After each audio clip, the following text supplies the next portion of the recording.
It'll be fine. Okay. This meeting of the Bellevue School District Board of Directors is now called to order, and we will start with roll call. Phil Block. Carolyn Watson. Jane Aris. Kelly Aramaki. Okay, next we have the land acknowledgement, and I'm going to read it as an elected official. We acknowledge that we are on the indigenous lands of the Coast Salish, including the Duwamish, Muckleshoot, and Snoqualmie peoples. We thank these caretakers of this land who have lived and continue to live here since time immemorial. We reflect on the historic context that brings us to reside on this land and accept responsibility to interrupt erasure. We are committed to our ongoing partnership with the Snoqualmie tribe as we listen to, learn from, and lead with their guidance. Our next item is the introduction of the student, and I will call on Mr. Harrison. Thank you, President Watson.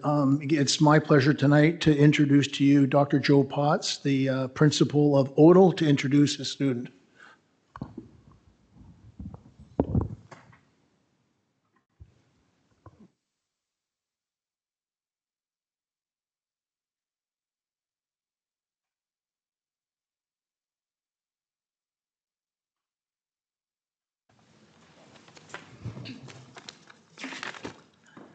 All right. Members of the board, Dr. Aramaki, pleasure to be here today. I have the honor and privilege to introduce Ms. Celine Jung, an 8th grader at Odell, and her parents, Li Jung and Vivi Zhou. And they're sitting in the back. Celine is a student in the Advanced Learning Program at Odell. She is a superlative student academically, excels at nearly everything that she does.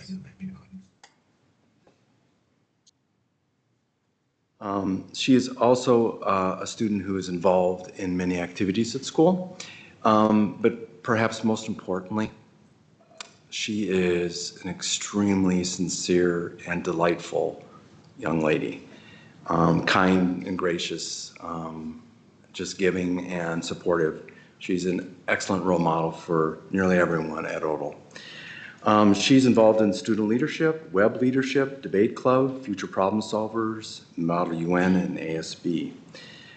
She loves to spend time with family and friends when she has the time to do so. And she loves to dance and play the piano.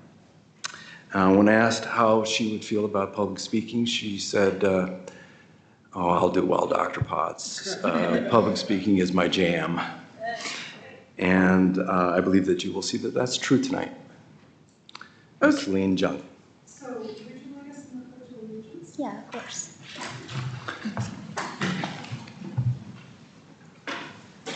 I pledge allegiance to the flag of the United States of America and to the republic for which it stands, one nation, under God, indivisible, with liberty and justice for all. So now, we'd like to hear whatever it is that you'd like to tell us.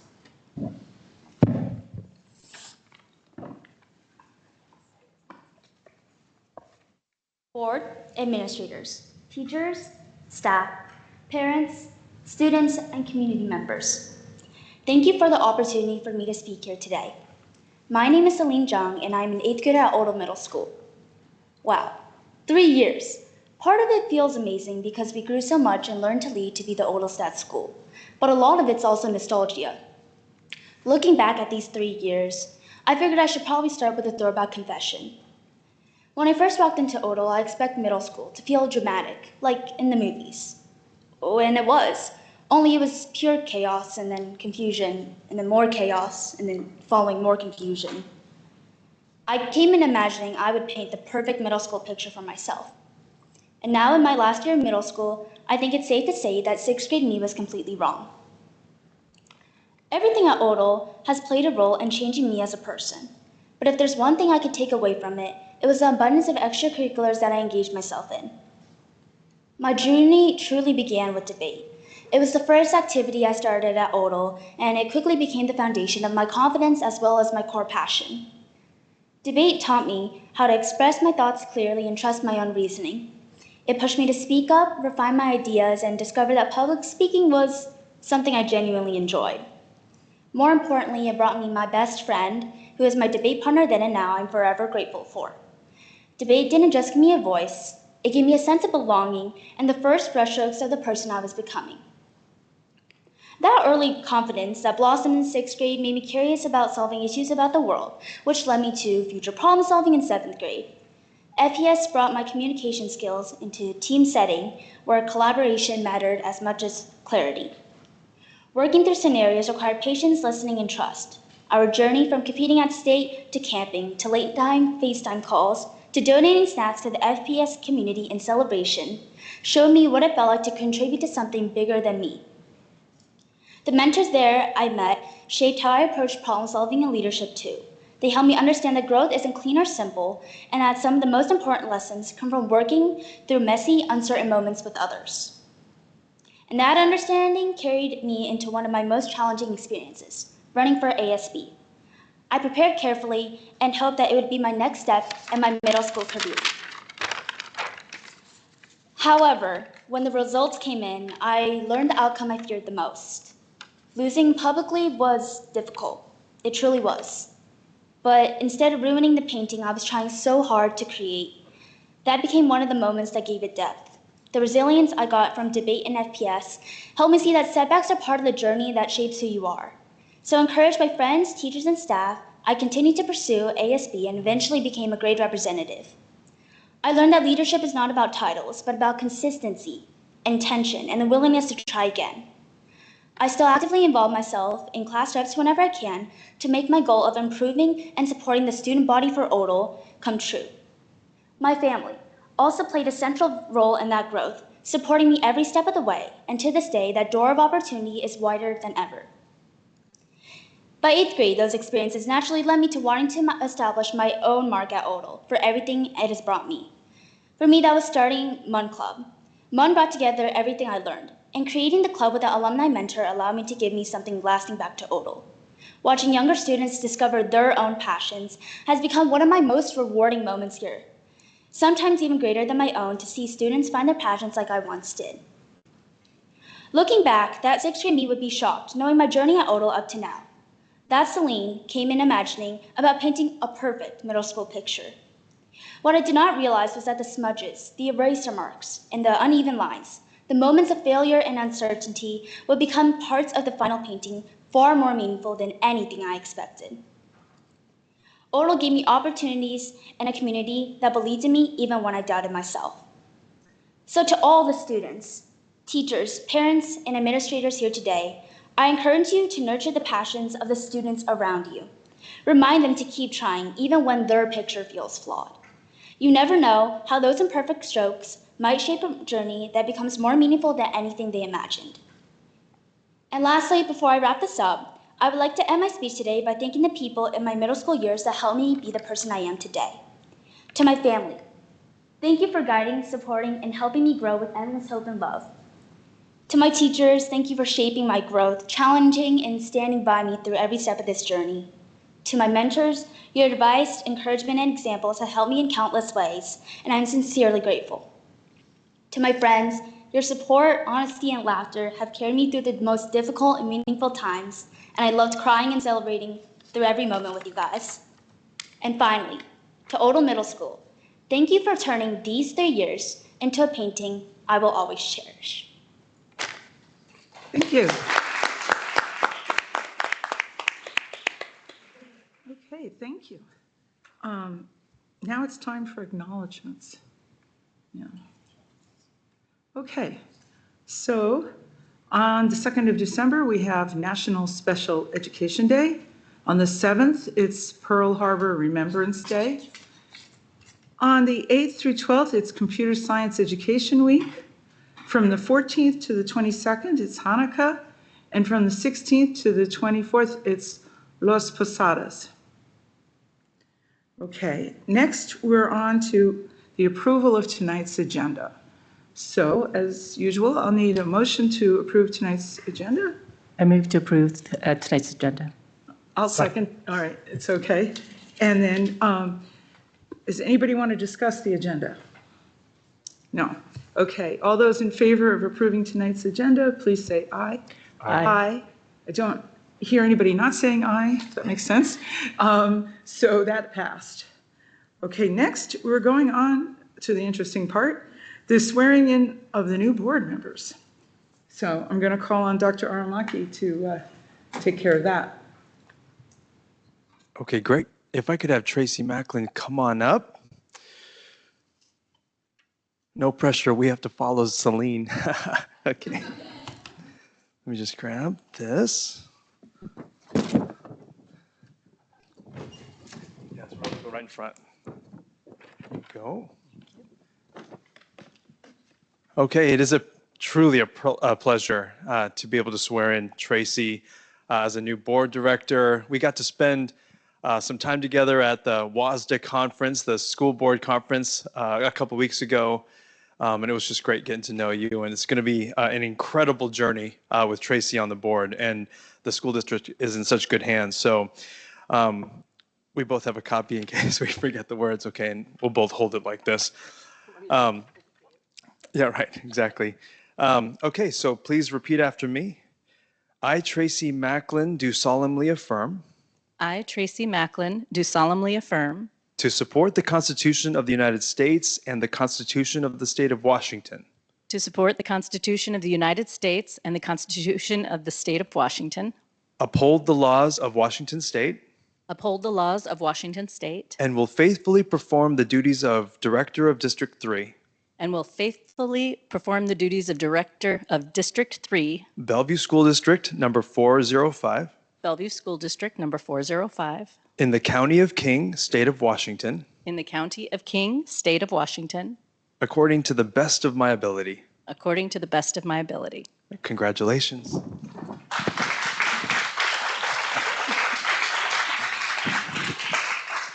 All right, Tracy will take her seat up here. And then Jane Aris, please step forward. All right. Forwards, you're doing more than 4. I have to look. I know. Okay.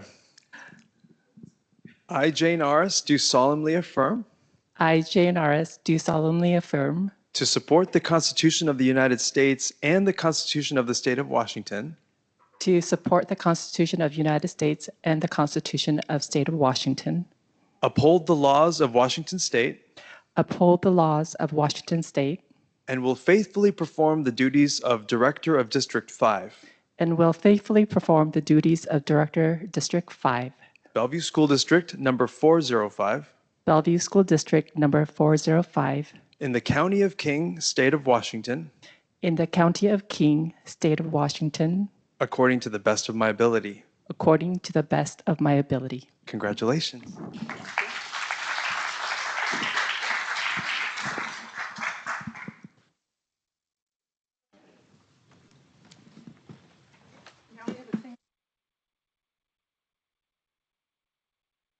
Oh, they get to say something. It's good.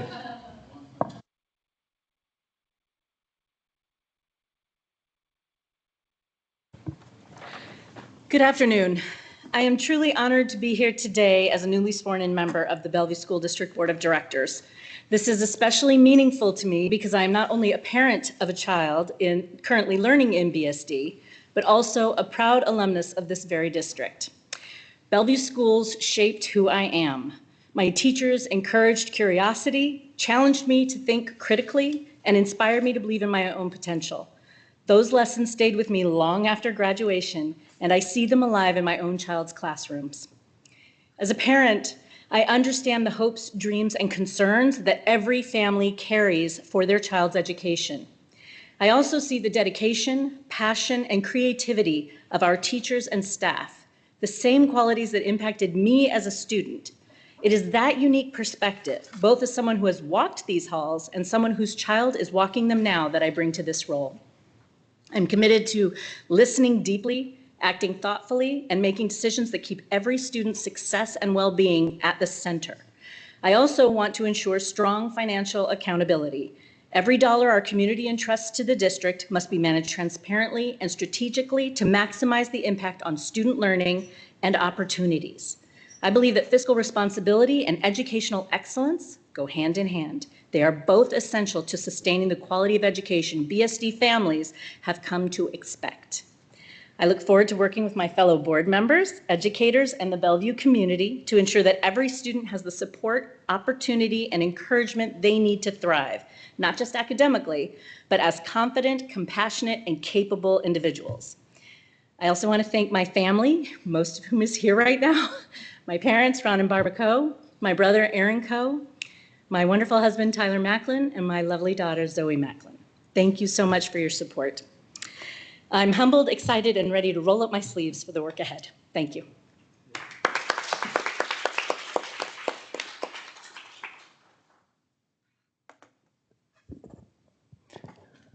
Okay, I've been told I need to bring the mic closer to me because I don't speak loud enough. I did not write a statement, so and nor did I think about actually giving a statement. What I was ready for is to do the work, which is what I always do. I step up into this space with,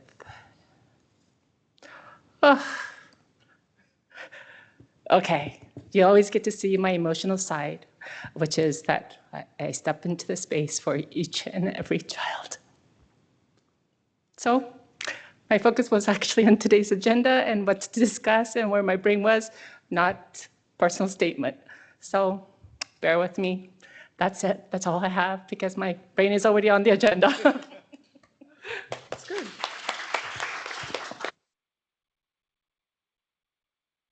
Okay, now we come to the fun part. I'm in the last 3 minutes of being board president, probably forever. I've had it for 2 years, but I'm about to pass the torch or baton or whatever it is. Okay, so we are now moving to item 3.0, which is the annual organization meeting. We will start with item 3.1, which is the election of the board president to assume office immediately and serve during the ensuing year. And I'm going to start by asking for nominations for board president. And if I'm not cutting people off, I'm going to start by making a nomination for board president.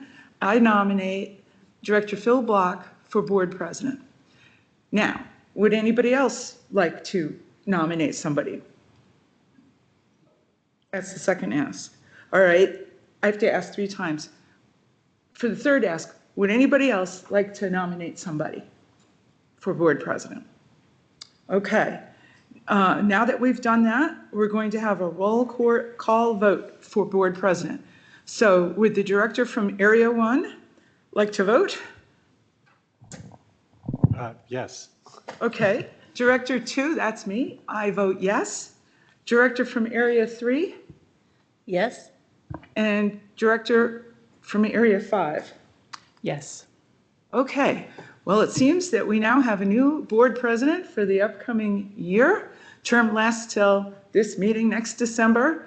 And I'm going to pass the gavel and the paperwork. All right.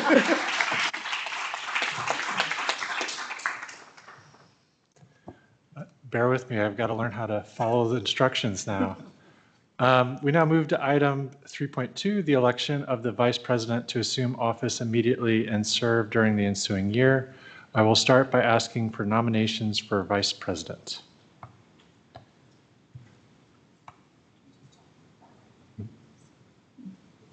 I'd like to nominate Carolyn Watson. Just like the first time, I have to make the request 3 times. So I will ask again for any nominations for board vice president.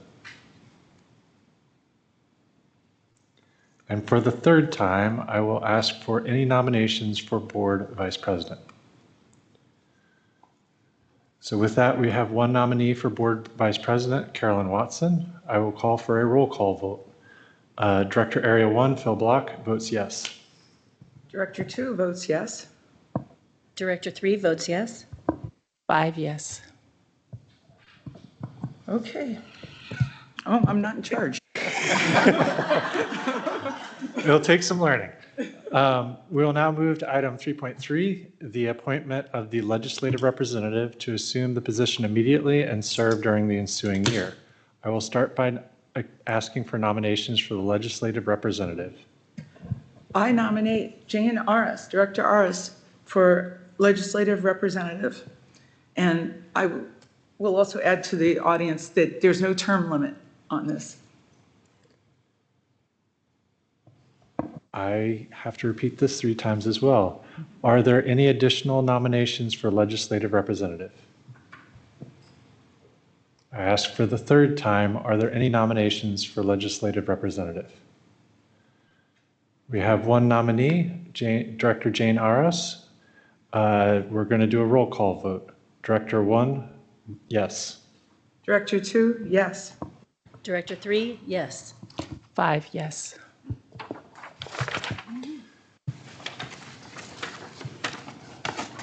All right, we are on to item 3.4. Going forward, we get to do just yays and nays. Item 3.4 is the appointment of the board representative to the Discipline Appeals Council. We are looking to identify 1 representative to serve as the lead representative, and the rest of the board will serve as alternates unless somebody doesn't want to serve as an alternate. Is there someone who would like to self-nominate or nominate to be the lead representative to the Discipline Appeals Council?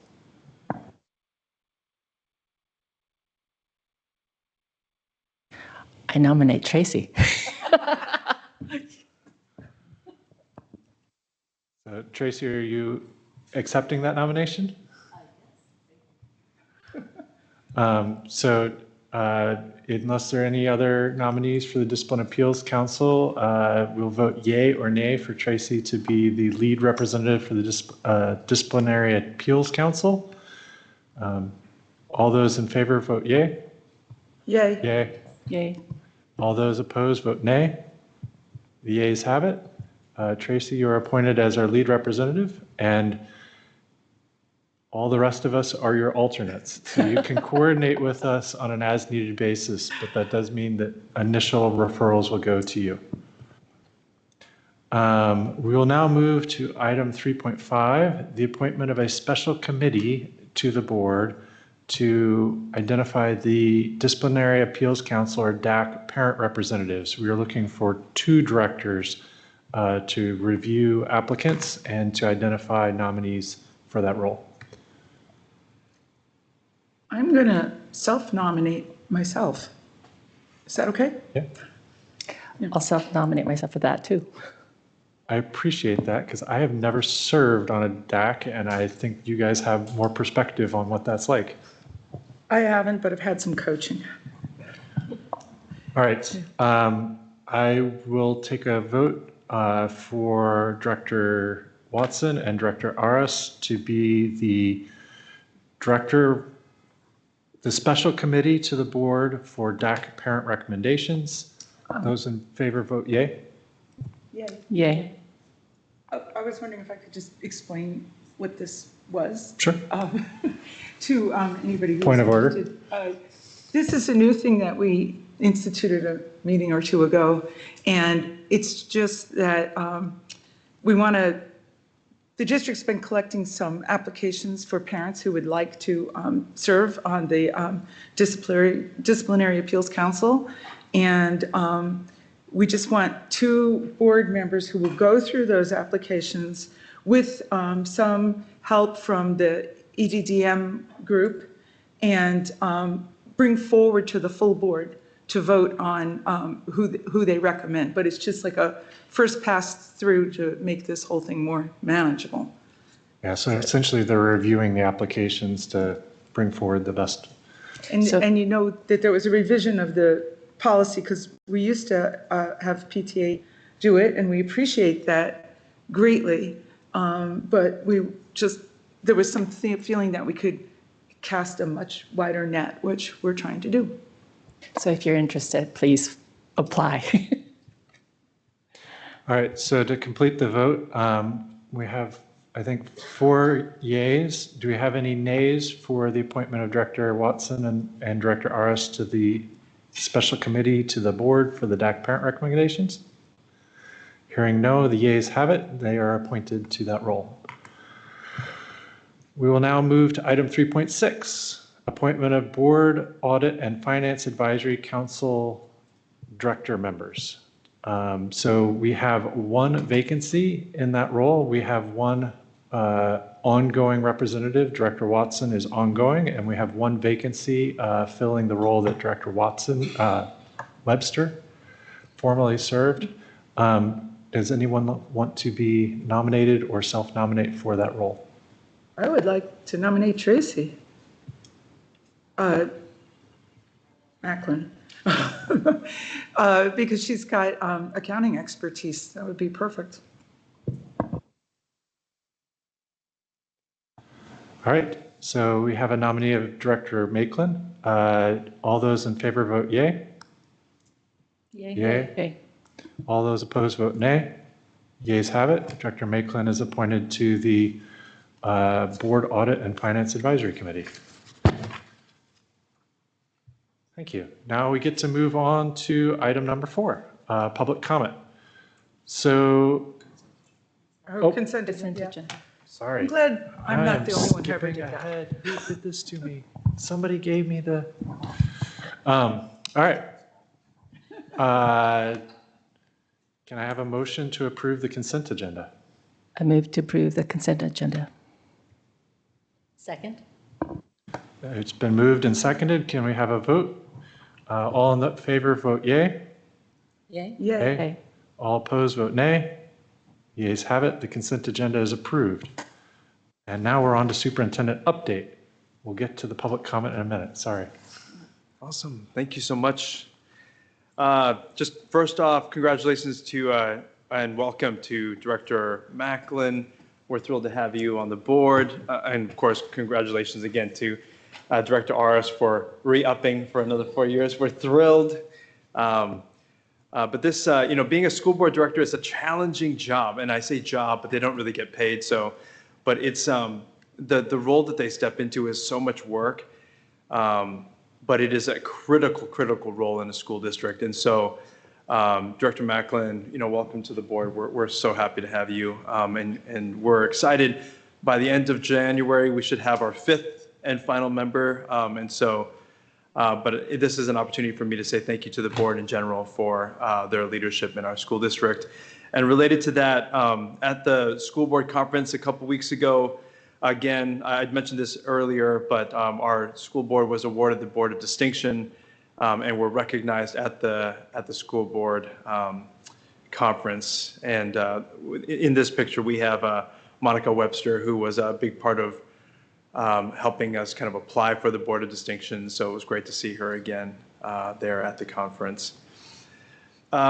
Just a couple things. Our teachers are doing such tremendous work, and so I just want to do a couple of shout outs. But I had shown this picture before. Around Halloween time, our high schools competed with each other to see who could visit more classrooms, because we're all focusing on improving our instruction. With the board's guidance, we're focusing on 3 different elements of the teacher framework. And this is a picture of Sammamish Redhawks beating the other high schools. But I bring that up because following their lead, right around Thanksgiving, our middle schools wanted to get in on the action as well. And so these are just kind of cute AI-generated pictures. But the Highland Eagle is way nicer than the Red Hawk. But the Highland staff won their competition. They almost got 100% participation in teachers visiting each other's classrooms. And I'll just say, when it comes to improving instructional practice, there's almost nothing better than going into other people's classrooms and looking what they're doing with kids. And so I just want to say thank you to the teachers at the middle school and the high school level. It's been it's a challenging year. There's so many kids, a lot of things going on, and yet people are making time to improve their practice. It is extraordinary that the teachers are doing all of this and finding joyful ways to do it. I've heard rumors that elementary folks want to get involved. There might be something coming up around March Madness. But Bellevue has incredible teaching staff. They work very hard. They want to improve their practice for kids, and they know how to have fun doing it. So a shout out to our teaching staff. Bellevue High School girls soccer, they are the state champions. So congratulations to them. These kids, they work so hard and put in so much time to practice and compete and to be good academically, work hard in school, and we're just super proud of them. So congratulations to Bellevue High School's girls soccer team.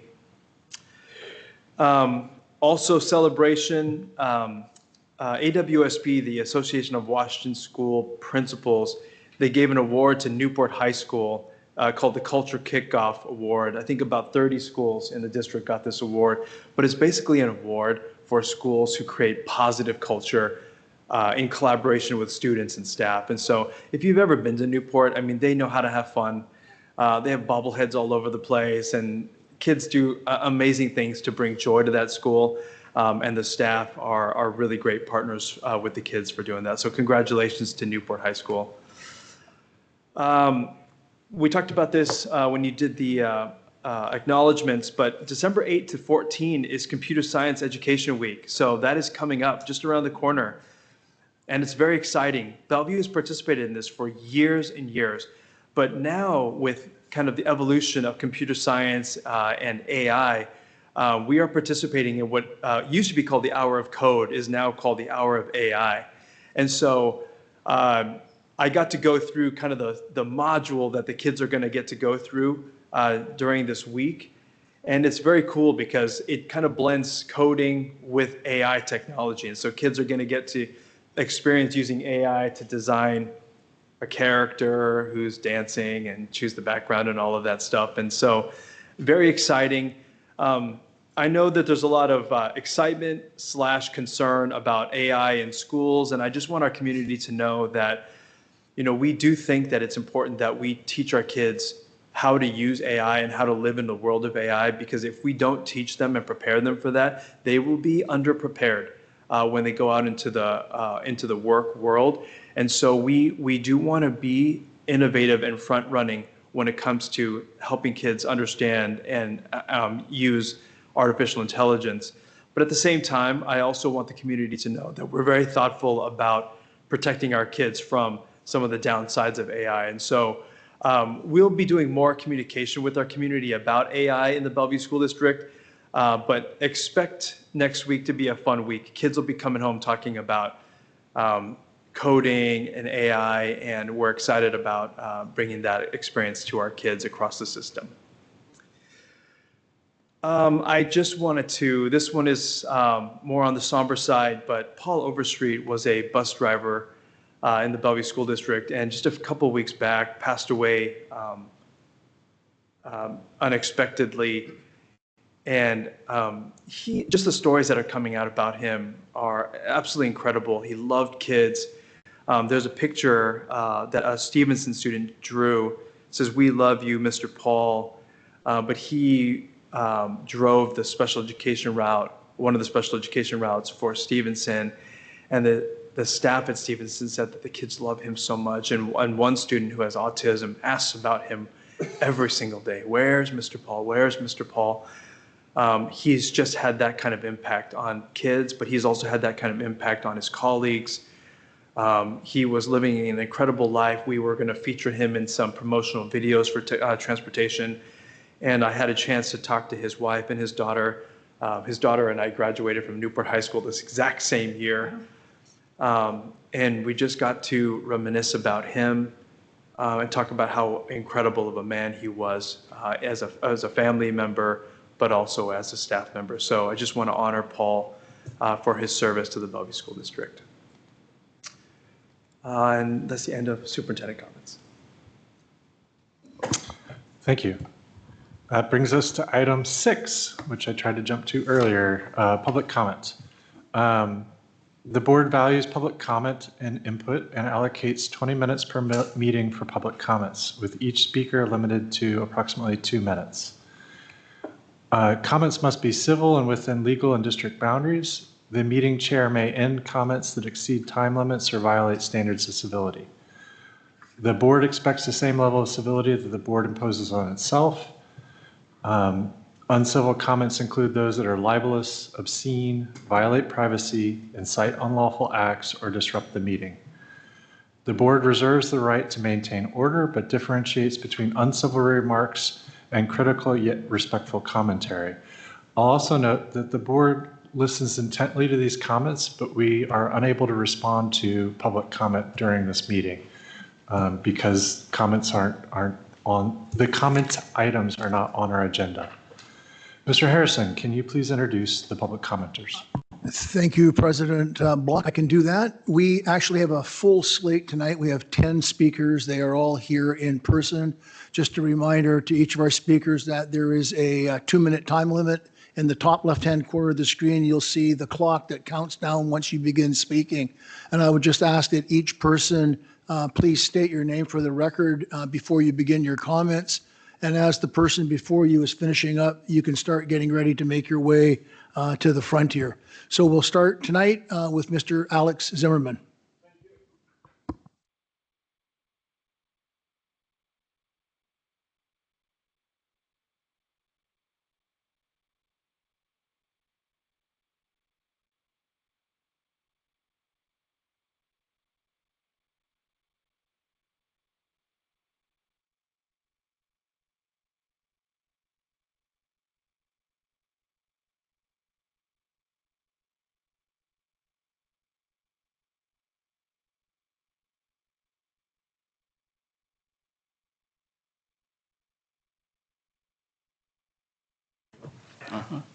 Yeah, my name Alex Zimmerman, and I live in Bellevue for 40 years.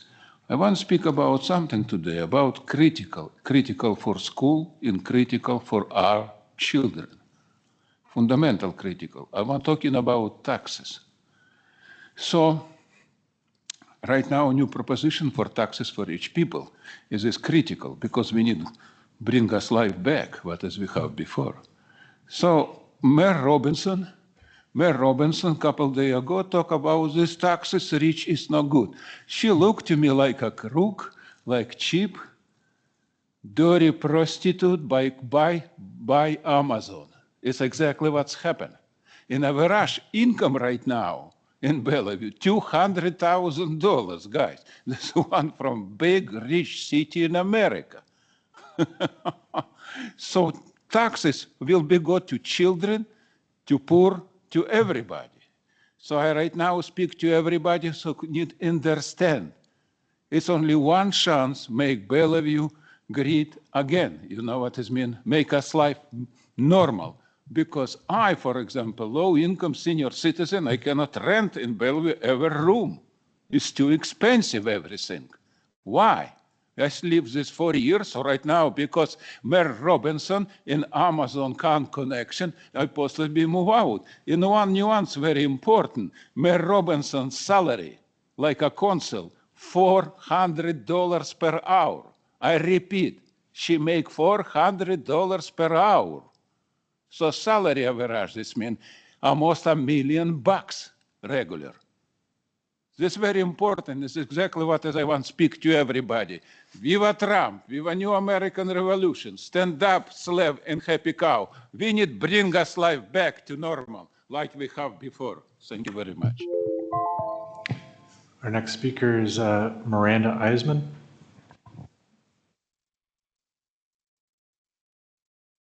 I'm Miranda Eisman. Thank you for this opportunity to address the board on the important issue of personal device use during the school day. I'm a concerned parent and physician, and I'm here to advocate for the implementation of an all-day phone-free policy. I saw that our district cell phone policy was updated earlier this year. However, it does not reflect best practice.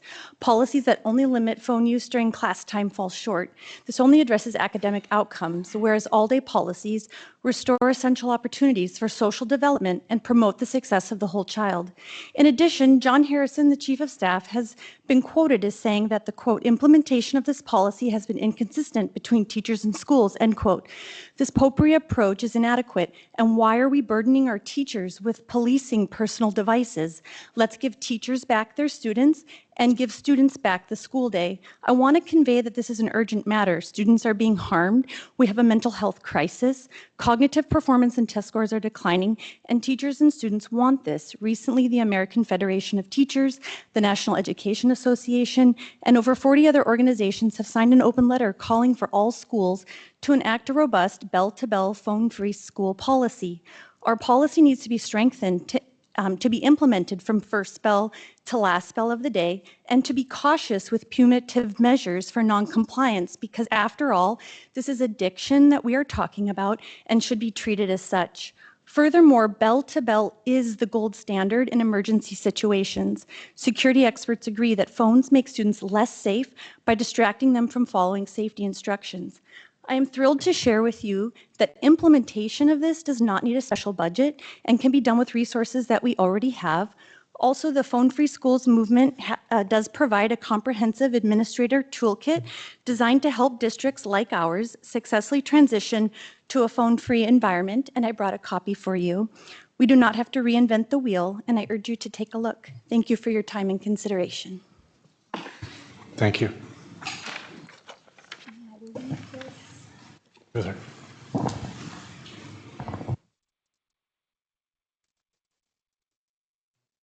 My name is Michelle Mordaunt, and I serve on the BEA Executive Board representing Education Support Associates, more commonly known as ESAs. While we recognize the financial constraints BSD is facing, I want to bring to attention the ethical dilemmas these limitations are creating for ESAs. Staff have been told repeatedly that we are working with finite resources. We understand this. However, these limitations are directly affecting students, especially those receiving special education services.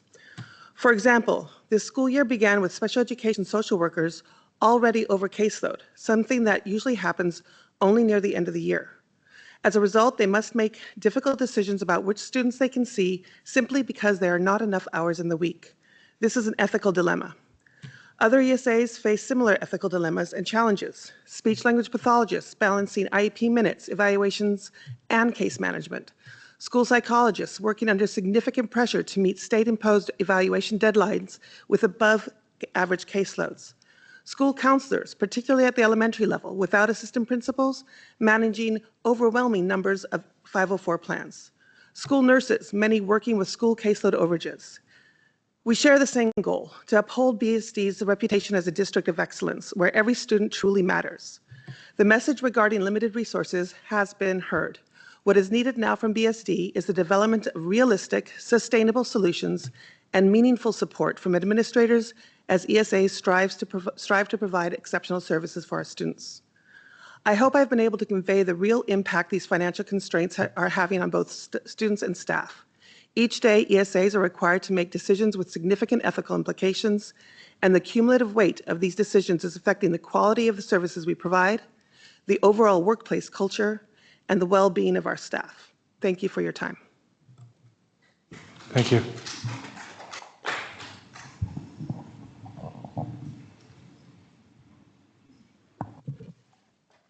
My name is Jenny Schreier. I'm a special education social worker in my 5th year with BSD. I work with students with disabilities whose mental health impacts their access to education, and it is my dream job. I've never made positive change to the degree I do here. My department shrunk by about 20% this year, and believe me, I get that funding is tight. If someone's going on the chopping block, it's going to be mental health before it's math. But this reduction has made me question my value at times, and with this one day, my people really came through for me. 6:45 a.m., I got a chat from my admin at Chinook sharing a parent message expressing gratitude for my work with her son. 8:15, a director who worked with me on a complicated case to get a student back into school told me that without my efforts, it never would have happened. 10:45 a.m., a 3rd grader I've been working with for years around a safe body in class identified 5 coping strategies to use instead of throwing things. She's doing great, by the way. At 2:15 p.m., a student shared that he's improved the way he treats his teacher based on our work together. 3 p.m., a colleague thanked me for going out of my way to support a student in need. I felt that my questions were answered. I make a difference in the lives of my students, and I won't waste energy questioning that again. But it's important that you know that, because I can't support these students who mean the world to me without your support. I ask only this: don't stop connecting special education students to social workers. Don't make it harder for IEP teams to include social work as a related service. Don't let anyone stand in the way of a student in need accessing my services. I know that our caseloads are high, intimately. I'm the BEA rep for my team. Worry for our caseloads lives on my shoulders, but I will carry that weight. I don't want you to worry about us. Save that focus for the kids. Thank you. Thank you.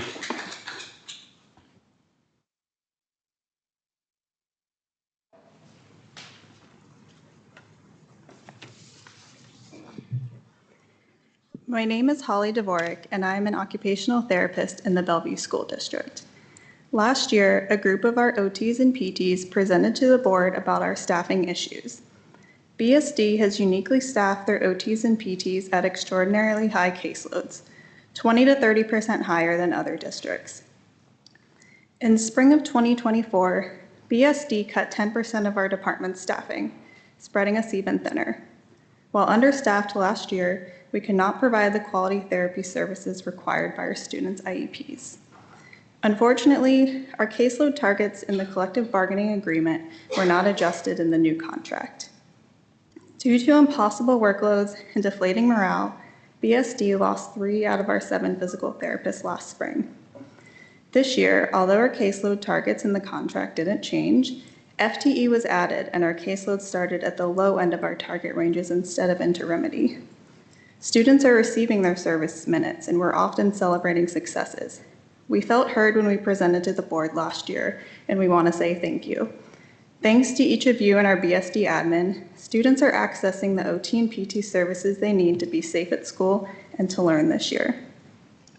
With that said, as the year has progressed, our caseloads have continued to grow rapidly, and some of our therapists are already close to remedy.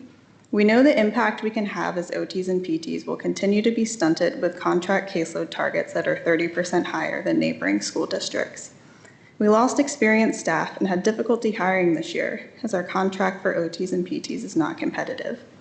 Our ask is that each leader in this room today notes the need to adjust the OT and PT caseloads for parity with neighboring districts during bargaining next year, so that we can provide students with the exceptional education that they deserve. Can you help change this? Thank you for your time.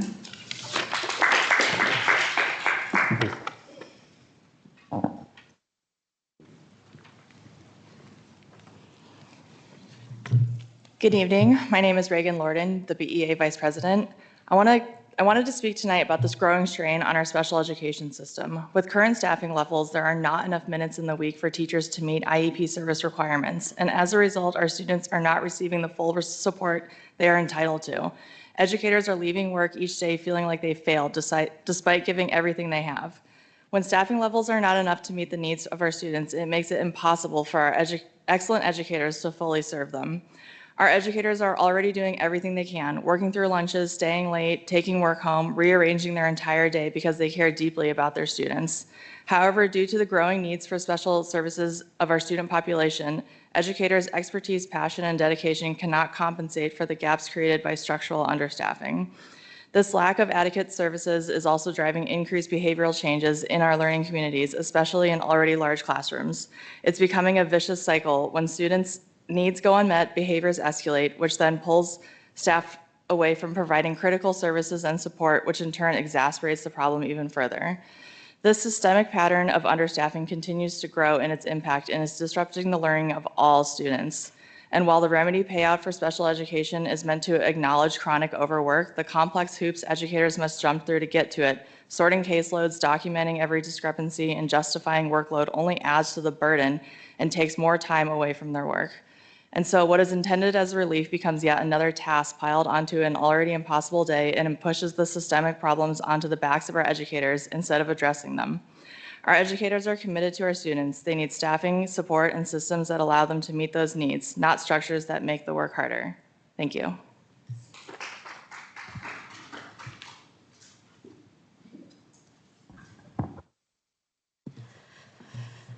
Dear board members and Dr. Aramaki, my name is Sarah Clark, and I'm a parent of an 8th grade student at Odell and a junior at Interlake who's also participating in Running Start through Bellevue College.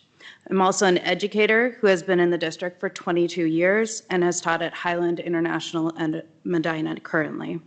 However, today I'm here as the BEA treasurer to share concerns I'm hearing from multiple members at all levels of our district around our Collaboration Wednesdays. I'm here to urge you to protect the Collaborations Wednesday that was bargained by the BEA with the BEA through the CBA. These Wednesdays were bargained in order to give educators time to work with colleagues in order to meet student needs through lesson designs, grading alignment, differentiation, tracking interventions, and aligning work to support our learners. This time was negotiated specifically to support the changes in the MTSS process that will occur in the 2028 school year. The new requirements require multiple documented interventions before starting special education referrals. The newly added Collaboration Wednesdays were intended to give teachers more time to do their work without adding responsibilities or formal meetings. Instead of being a flexible time that teachers can use in a variety of ways, Collaboration Wednesdays have become contested. Who controls the teacher's time? Who decides what's deemed acceptable work during this time? We're hearing reports of administrators demanding formal notes being taken of grade level teams. We're hearing that the use of the time for planning lessons with colleagues, which is a tier 1 support for students, is being pushed back as not an intended use for this time. Please send a clear message. Our district employs highly qualified educators who know how to meet student needs. When educators need assistance, they reach out to their administrators, ITCLs, curriculum developers, or other resources. I respectfully ask that you encourage those overseeing our educators to step back from micromanaging these collaboration times and give them the time and space to do the work they need to do. Thank you.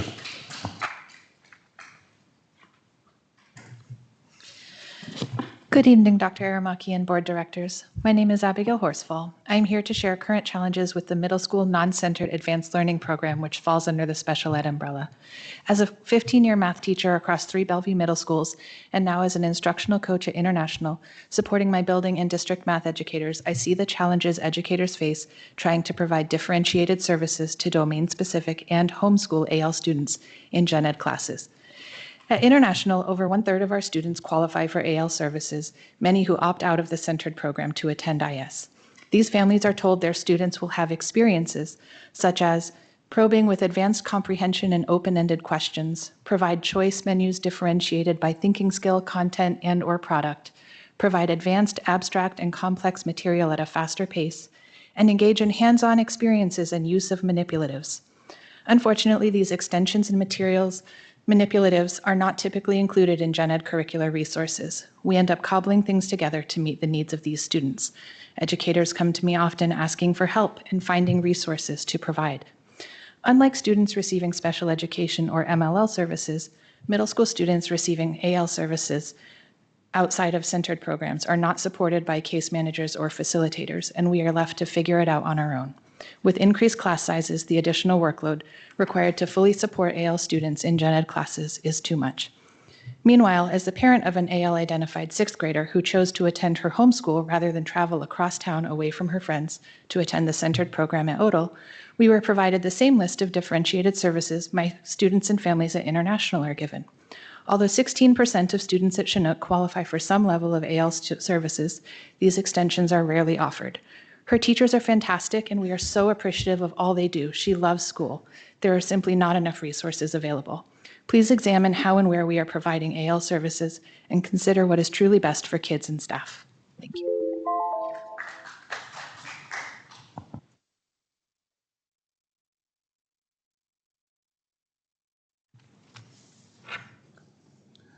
Thank you, school board, for allowing me to speak. My name is Bill Tai. I have 3 kids, 2 currently in the Bellevue School District, and 1 just graduated from the Bellevue School District. So my kids, all 3 of them went to Lake Hills Elementary. My youngest one is still there. My 2 older ones went through Odell and Sammamish High School. And as you all know, Bellevue School District is among the very best school districts in the state with very high academic performance. Surprisingly, something I learned recently, BSD has 4 elementary schools that could be considered high poverty schools, with less than 40% of the students in those schools meeting basic state standards for math. And Lake Hills Elementary is one of those schools. So just focusing in on Lake Hills Elementary, since my family's been there for years, and I've volunteered in various capacities. I want to highlight one particular program at Lake Hills that I've volunteered at over the last few years that I think has a ton of potential to make a dent in this problem, helping get schools with a high volume of underperforming students up to basic standards. It's an academic coaching program working in partnership with teachers. And at Lake Hills, we work with Mr. McCormick, and he's an amazing, amazing teacher. So, we've been doing this a couple years. Seeing it firsthand, it's really eye-opening. There's not enough time for details, and I'm happy to share, but just quickly, some metrics. Last year, STAR assessment of students in the program made over 145% of expected growth, way higher than the district average. This year, with iReady, by October, they've already hit 50% of what they're supposed to learn for the school year. I strongly encourage you to take a look at this program, and I believe in implementing this will help solve this problem, and it'll also reinforce the notion that BSD is an innovator and a leader in education in Washington State. So thank you.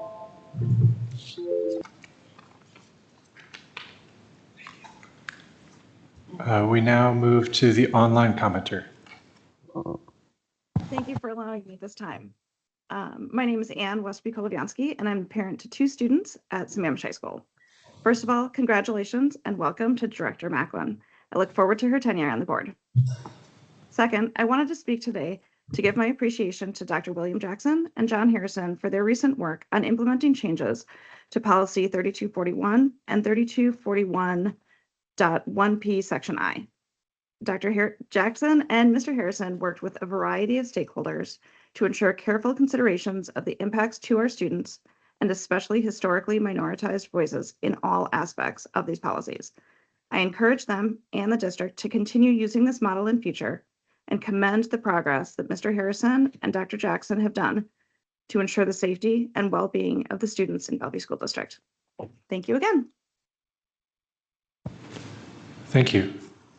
That concludes our public comment period, and we move on to section 7, reports, with the department report on special education.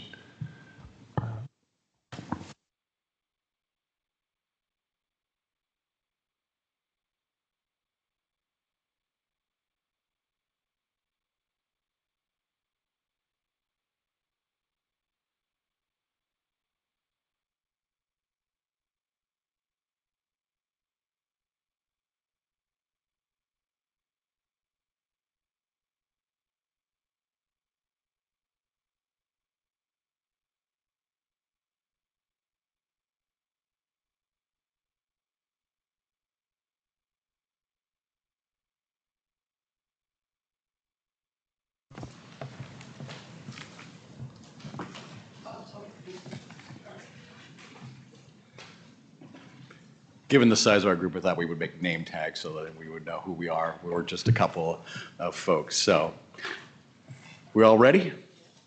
Okay. Good evening, BSD board members and Dr. Aramaki. I'm Scott Powers. I'm the Executive Director of Inclusion and Accessibility. And I'm just I know you've had an opportunity to read the board report. I did make a few amendments, and I think that Ms. Namella gave you some of those changes, included a little bit of additional information. Thank you. And some clarity based on some earlier questions. So tonight, I'm just going to give you a quick overview of the department a little bit, just for context for everybody out there who's listening. Make sure that we hear a little bit from the invited guest today, really focused on our Accessibility Inclusion Committee, the work we're doing on inclusion in our elementary schools, and some work we're doing in our secondary schools around inclusion also. So really focusing on that as a major effort that we are taking. We remain committed to our families and students and really embodying Policy 2161. We want full participation and learning experience in the least restrictive environment for our students. That becomes and continues to be a huge focus in how to do that and how to do that well. This department offers a huge array of services, a very comprehensive set of services in a variety of settings, from that general education setting to resource classrooms to some centered or high specialized programs that we serve students. To meet this variety of needs, we have a large team. And as I mentioned, there's about 600 staff members who are part of this amazing team. They include our teachers, our speech language pathologists, occupational and physical therapists, social workers, behavior specialists, vision, audiology, assistive technology, mobility, adaptive PE, psychologists, and an amazing group of paraeducators who serve those students. So it really is a wide group of folks that we have engaged with us. And to assist in coordinating all of that, when you have 600, we have an amazing group of directors, a couple of them here this evening, and then we have some coordinators who work in some of our program areas, and then we have team leads that step down and really then work with individual buildings or individual ESA groups as we do this. A big piece of my work in the last year and a half and really working with my teams and different leads is to address the financial stewardship and really look how we spend our dollars, looking for efficiency, while all the time remaining to that commitment, right? How do we serve our students, meet the expectations that are laid out in IDA, in our RCWs and WACs to really make sure that we are hitting those expectations and yet finding where we can create some greater efficiency in our system. I can't go without saying, and I hear my colleagues earlier today talk about the stress on this system, right? When we lean things out, it happens. We know and understand that, and we are constantly looking to readjust, add staff where we need to, move things around, and find those resources. And we will continue to do that and try to be fluid as best we can through the year. We are engaged in some collaborative work with OSPI. We recognize that equity is a huge piece. We have been identified as having some disproportionality in the area of specific learning disability. So really then tackling that, moving some resources in there, really actually to work with our staff and our schools prior to being in special education. So that disability category, really trying to say, how can we serve kids in that general education with their teachers before they qualify for special education services. So we remain committed to, excellence and equity across our system. Those are a couple of highlights, but I really think, again, the key piece of this tonight is the educators next to me who will give you an idea of what this looks like when it's in the classroom, when it's in our teams, and in their schools. Hi, I'm Erin Hagan. I'm a special education director here in Bellevue, and I am here to share two exciting projects, and I have folks with me. First one, we're going to talk about, you guys already know a bit about the accessibility and inclusion teamwork, and Jane is one of our board sponsors, so thank you. She knows maybe even a bit more about the team than some of you, but we presented last year. Our charge was really to improve 504 and IEP meetings, to make them more accessible and inclusive for families, but also for staff and for students, and having them included. So we kicked off the work last year, as you guys know, with empathy interviews and designing some solutions. And we wanted to update you on the work we did over the summer and some of the projects that we did, as well as what we're doing in year 2 to strengthen the work. So we have a former BSD student, she's now at Bellevue College, Ariana, who's going to share a little bit about what the focus of this year's work is going to be, and then I'll share a little bit about what we did over the summer. Hi, thank you for giving me the opportunity to speak again. So our focus is on designing and implementing solutions to improve the quality and effectiveness of IEP and 504 meetings. So the returning members have been organized into 3 work groups based on priority areas identified for our first year. So student-centered meetings, improving processes to ensure meetings to reflect student needs and goals, and also to get a better understanding of what the student needs. And then the second one being training, which providing staff with tools and strategies to conduct effective, inclusive meetings. And the third one being informational support, creating resources that help families navigate special education systems to help get rid of some of the barriers that keep students from getting the support that they need. For example, like cultural or language barriers. And each group has identified 2 to 3 strategies for implementation during this year. with the collaboration across groups to ensure consistency and impact. And the full team will reconvene at mid-year and again at the end of the year to review progress and plan next steps. Thank you. Thanks, Ariana. So like she shared, we're kind of splitting up into work groups this year and really trying to make some action on those strategies that we identified. But we also wanted to share the work that we did over the summer leading up into the school year, because we didn't want to miss that opportunity to make a change right away at the start of the year. We didn't want to wait till mid-year. And so these are just a couple of examples of things that were done. The first one is we did administrator training in August regarding human-centered IEPs or student-centered IEP meetings. And something that's been powerful for me is we did not say to them, you must do this or you must do that. We just shared some strategies to make more human-centered IEP and 504 meetings. And one of the comments that we shared with them to consider is doing IEP meetings or reevaluation feedback meetings in classrooms if they weren't already doing that instead of a conference room. And I have had several elementary principals, I'll speak specifically, come to me and tell me stories about that free change, because I know we're in a budget crunch, right? Doesn't cost any money, that they made after hearing us talk about it and the amazing impact that that's had on families. That families, one principal told me about a mother who actually cried after a reevaluation feedback meeting and said, thank you so much for having this in my son's classroom. It felt so different. I don't really feel comfortable in the front office or in the conference room, but having it in his classroom felt completely different to me.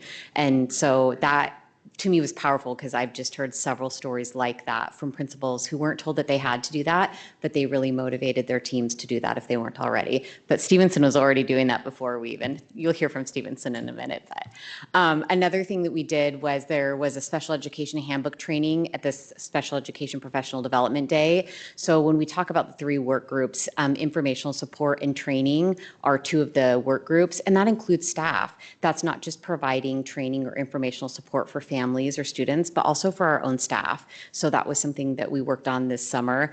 And then we provided collaboration time for the first time. This is my 26th year in Bellevue, and my 14th year as an administrator. And I can't recall this ever happening before. Maybe it happened before that, but we actually, at the behest of Scott, he really spearheaded collaboration time for principals and assistant principals with their special education team at our professional development day in August, the special professional development day. We'd never done that before, and it was actually really powerful. Speaking to staff members, they really appreciated it. I know the admin did as well. Some of them told me they waited all summer for that opportunity, because there's so much planning and intentionality that they want to have with their special education team. They don't always have a lot of access to them before school starts. So this provided them that time, and they really loved it. So it was a big hit. We're hoping to do it again next year.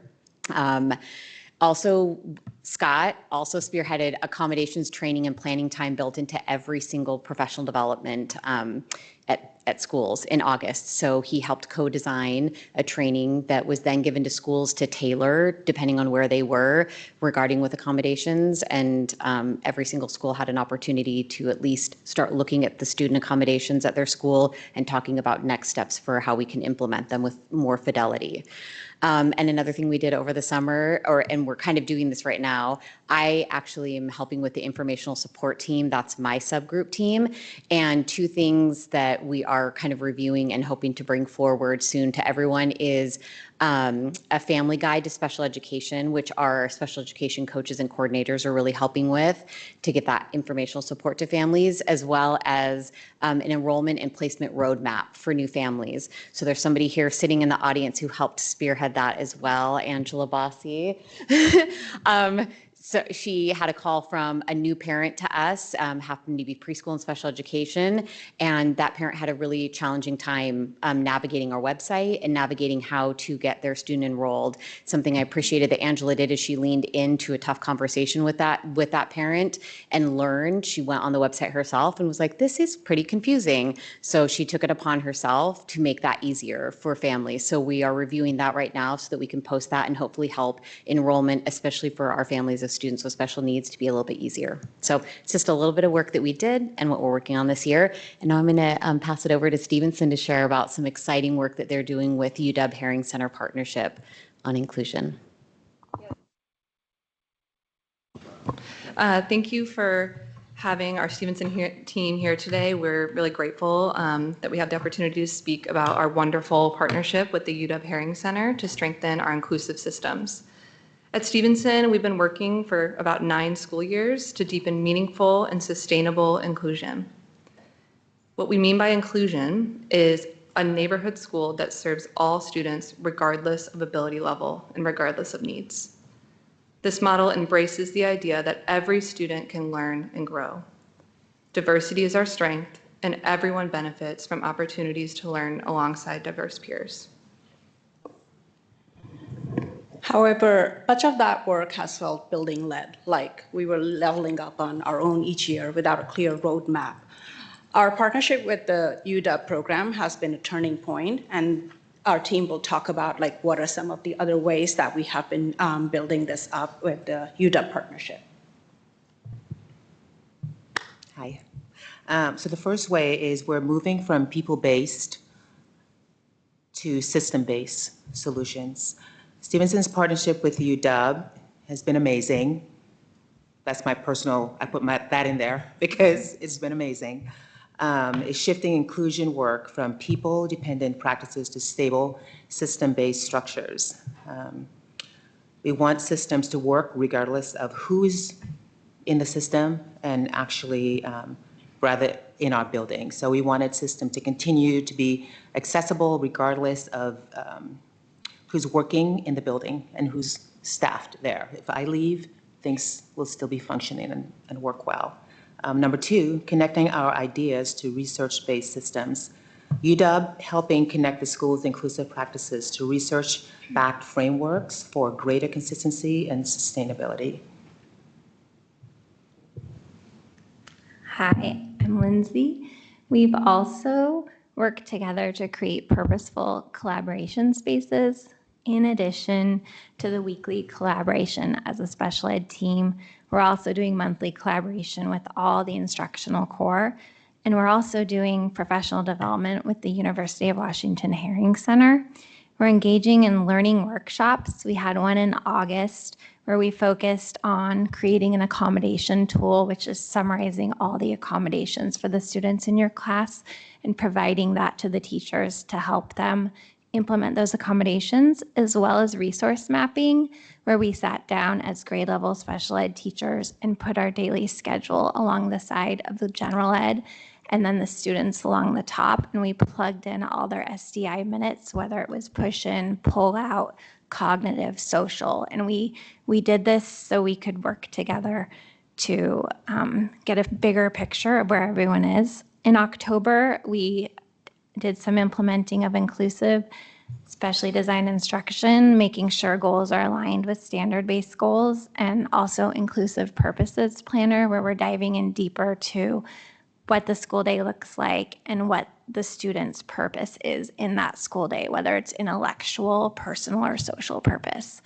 In December, we're going to be getting together to discuss how UDL works with the intellectual purpose for the students in mind. And moving into February, we're going to be engaging in trauma-informed positive behavior intervention and supports for understanding and supporting challenging behavior.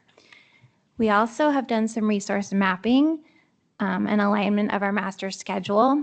Our master schedule includes what I need blocks in every grade level. In this time, we come together and focus on specially designed instruction, multi-language learning support, reading intervention, to zoom in on those content areas for literacy and math. And then we can be more intentional during this intervention blocks while increasing their access to their general education during the core content blocks. Also, we've done the resource mapping. That picture up there shows us plugging in. We have the school day along the side. We have the kids along the top sorted by their teachers. We're plugging in all their push-in and pull-out minutes.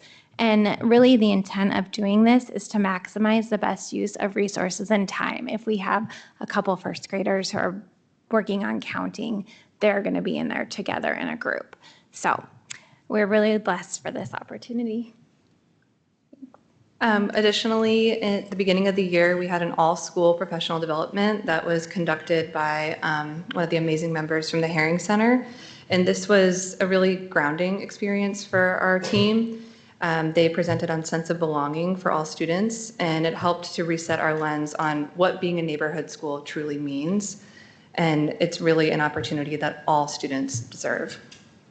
Additionally, we're hoping and having much more productive and collaborative discussions to intentionally plan access points for students with the most complex support needs.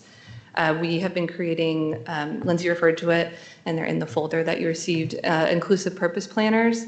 This takes every moment of a student's day and looks at what is their intellectual purpose during that time, what is their personal purpose during that time, and what is their social purpose. And this has led to some really collaborative discussions from all stakeholders, not just special ed, gen ed as well, specialists, and it has really been groundbreaking for our team. One of our core tenets of this partnership with UW Herring Center has been writing IEPs that are robust, aligning the IEPs with the grade level based standards also. So that's what we've been, one of the things that we've been working with UW Herring Center as a great partnership together. The other one we noticed is that we have found that this work with them is underscoring our need for a district-wide roadmap to scale the sustainable inclusive systems. So we are working closely together with them to continue for that support from the board as well as the directors here to continue with that partnership with the UW Herring Center, as well as implementing maybe the other schools also and be a beacon for everybody. Thank you for the opportunity to speak. Can I get the slide? Can we move the slide? Thanks. Hi, I'm Sally Sue McDonald. I am working with the high schools this year. And this year we've been very intentional about making sure that we have the appropriate functional and adaptive programs at all 4 of our comprehensive high schools. We have always had students with functional and adaptive needs.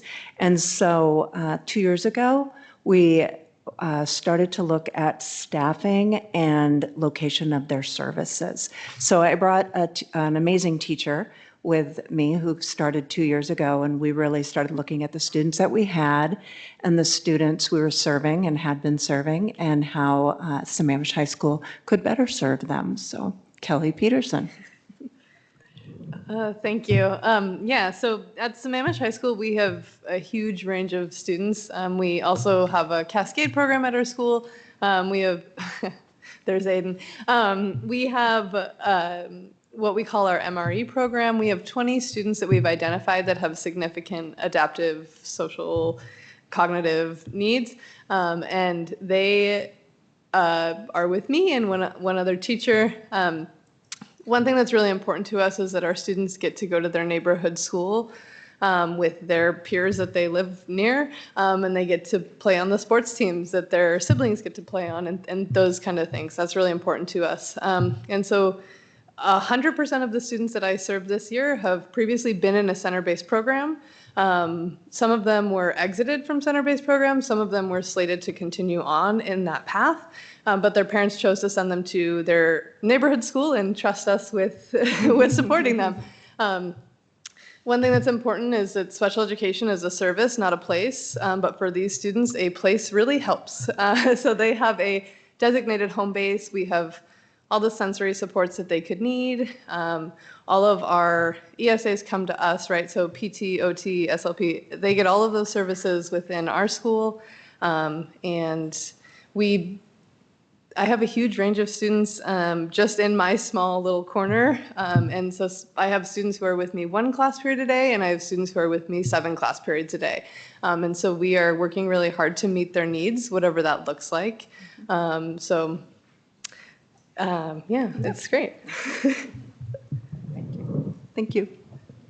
Thank you, board, very much, and I appreciate the subtle granting of a little extra time. I know this is a very complex and big topic, so I noticed the clock changed, but I just want to say I appreciate that, and I appreciate you being able to hear from our team. So thank you. Thanks. With that, Director, questions? So we'll continue to use the popcorning approach. So whoever wants to go first, just let me know.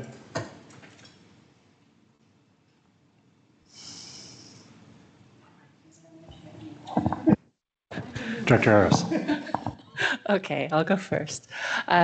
First of all, thank you very much for your presentation and the thoughtfulness of including all the work they've done over the summer. It gives a nice little window of all the effort. It's not just during the school year, but the summer as well in preparation to the following year and so on.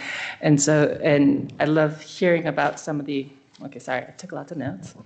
So now you have to, but okay. I sit right behind this thing, which makes it really hard that I was told I have to have this really close to my mouth, but if I have this, I can't have my notebook in front of me. So something's got to give. Let's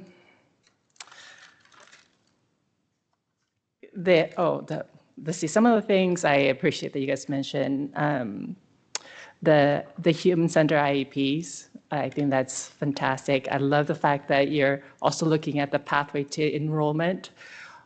Our website intent is great, access, we have room for improvement, so thank you. The accommodation training, I love that. I love the fact that people are looking for, I mean, all of that was the principal on the SPED team PD day. That's also fantastic. I'm saying this from wearing both a parent hat of a child who had services, as a special ed teacher, and as a board. So I'm looking through many different lenses, and yes, and being in the inclusion team. The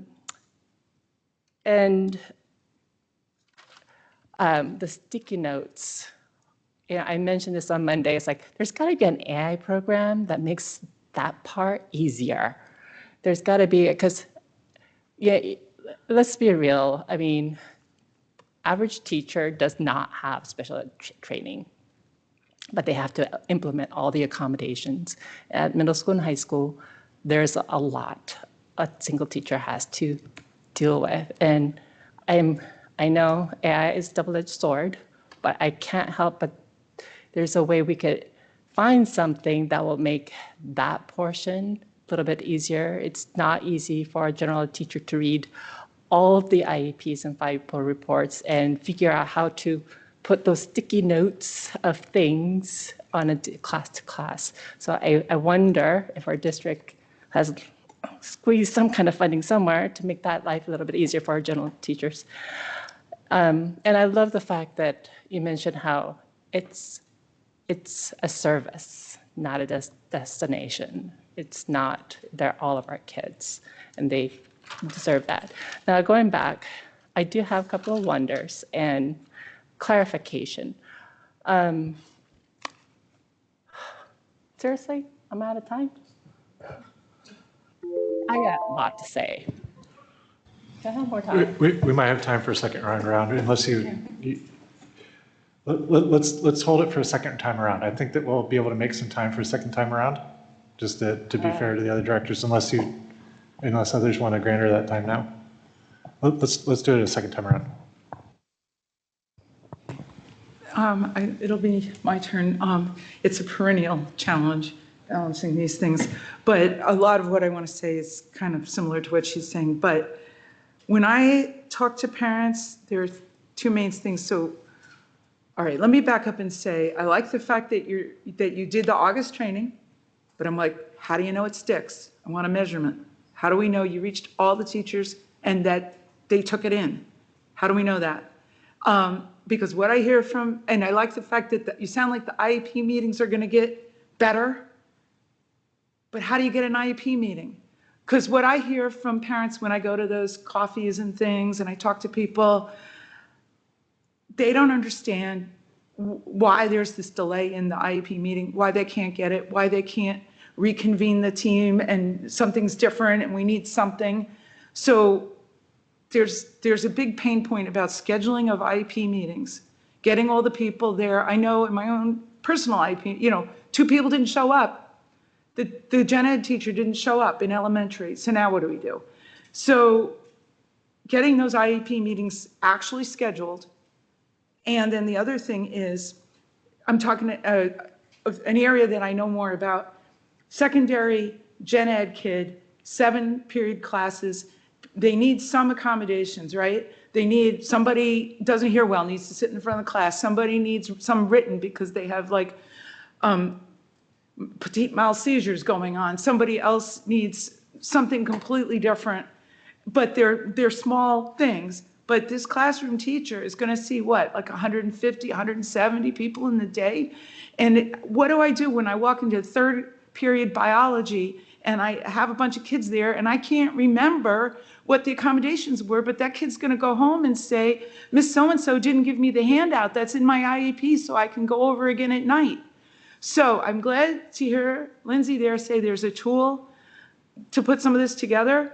What I'm asking is can there be like a 1-pager for each of the 7 classes, a teacher, well, what is it, teacher teach 5 or something? Each class they're going to face, they need something they can just have, they can whip out of their notebook or whatever, that they can see right there that, you know, this one needs this and that one needs that and that one needs that. Then also, beyond that, we need the follow through. I've been told it's the principal's job to make sure all of this happens.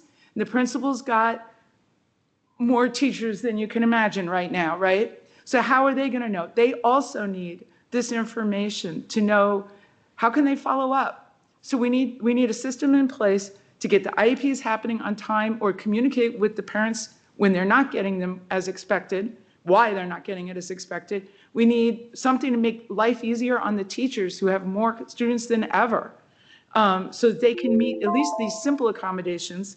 And we need some way for the principals to be able to hold the teachers in the system accountable if the kid's not getting what they need. So what I want to hear is how we're going to do that. Okay. As I said, I think we'll have a second round on this one. I'll go.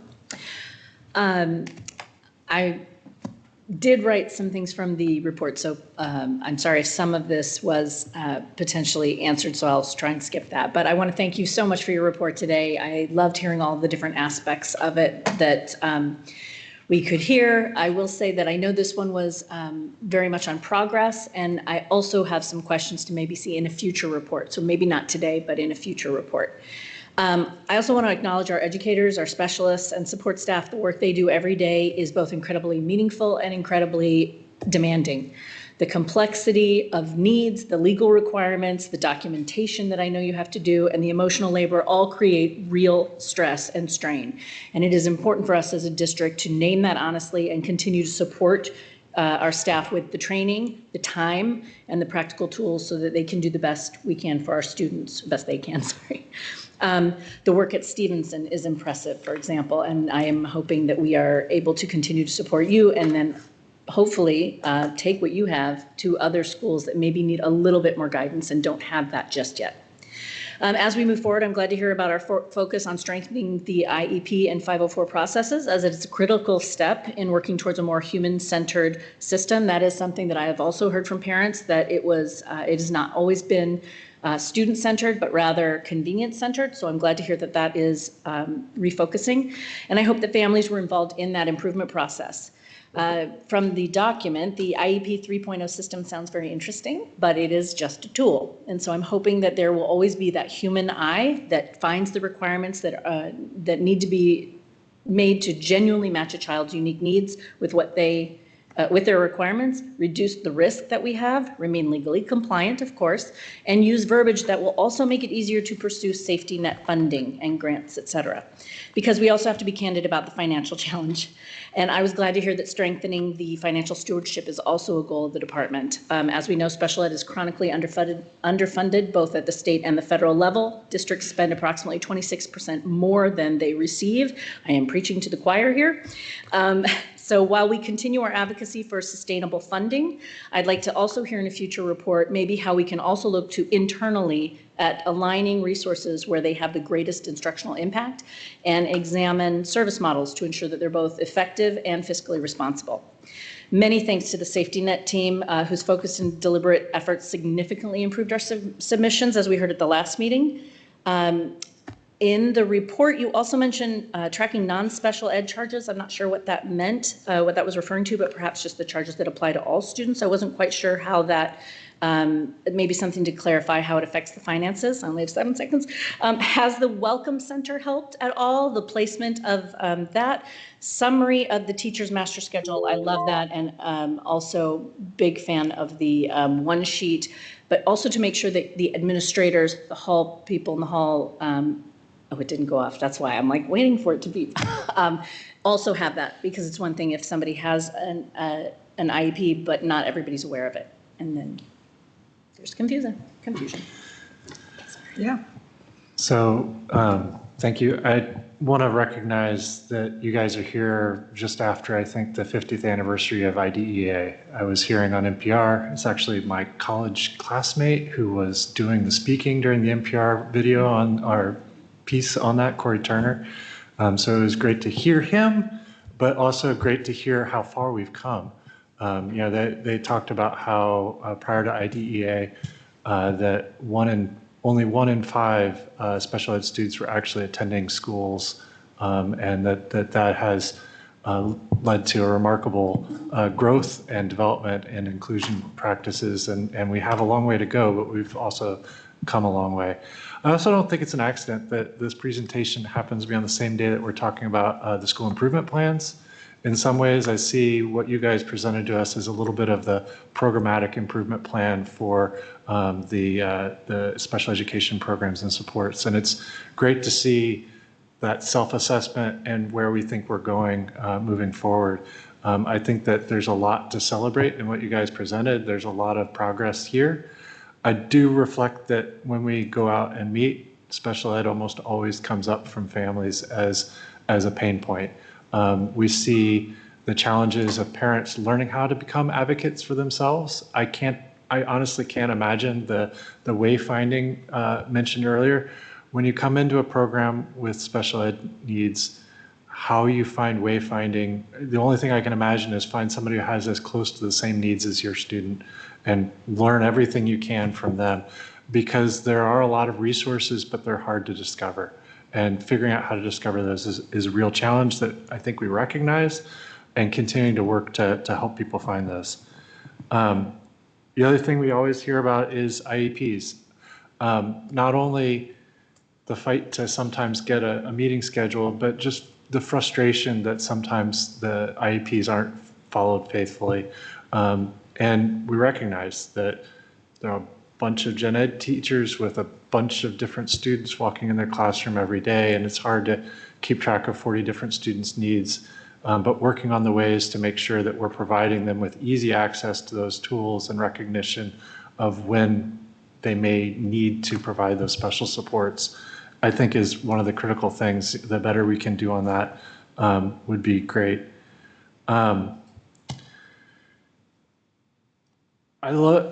So inclusionary practices is something that obviously is a major focus for us right now. It's a struggle for me to understand how that's impacting the students. And I think that there's a lot we can do to show whether or not there are benefits and how that's benefiting students, especially as we transition from the early years to secondary, where they need to figure out how to self-manage and become a whole different kind of advocate for themselves. I think that kind of the lesson I heard when we went to the transitions programs, which is a subset of your students, I recognize, is that they have great experiences and really, really, in retrospect, appreciate the elementary experience and really struggle in our secondary programs, and then kind of appreciate the transitions program again at the other end of their experience. So that's just part of my comments.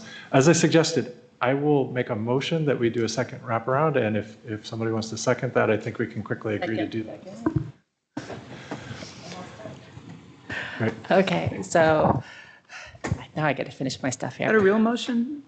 I mean, I don't think we need to. No. I don't think we need to vote. It looked like everybody approved. No, I just second it anyway.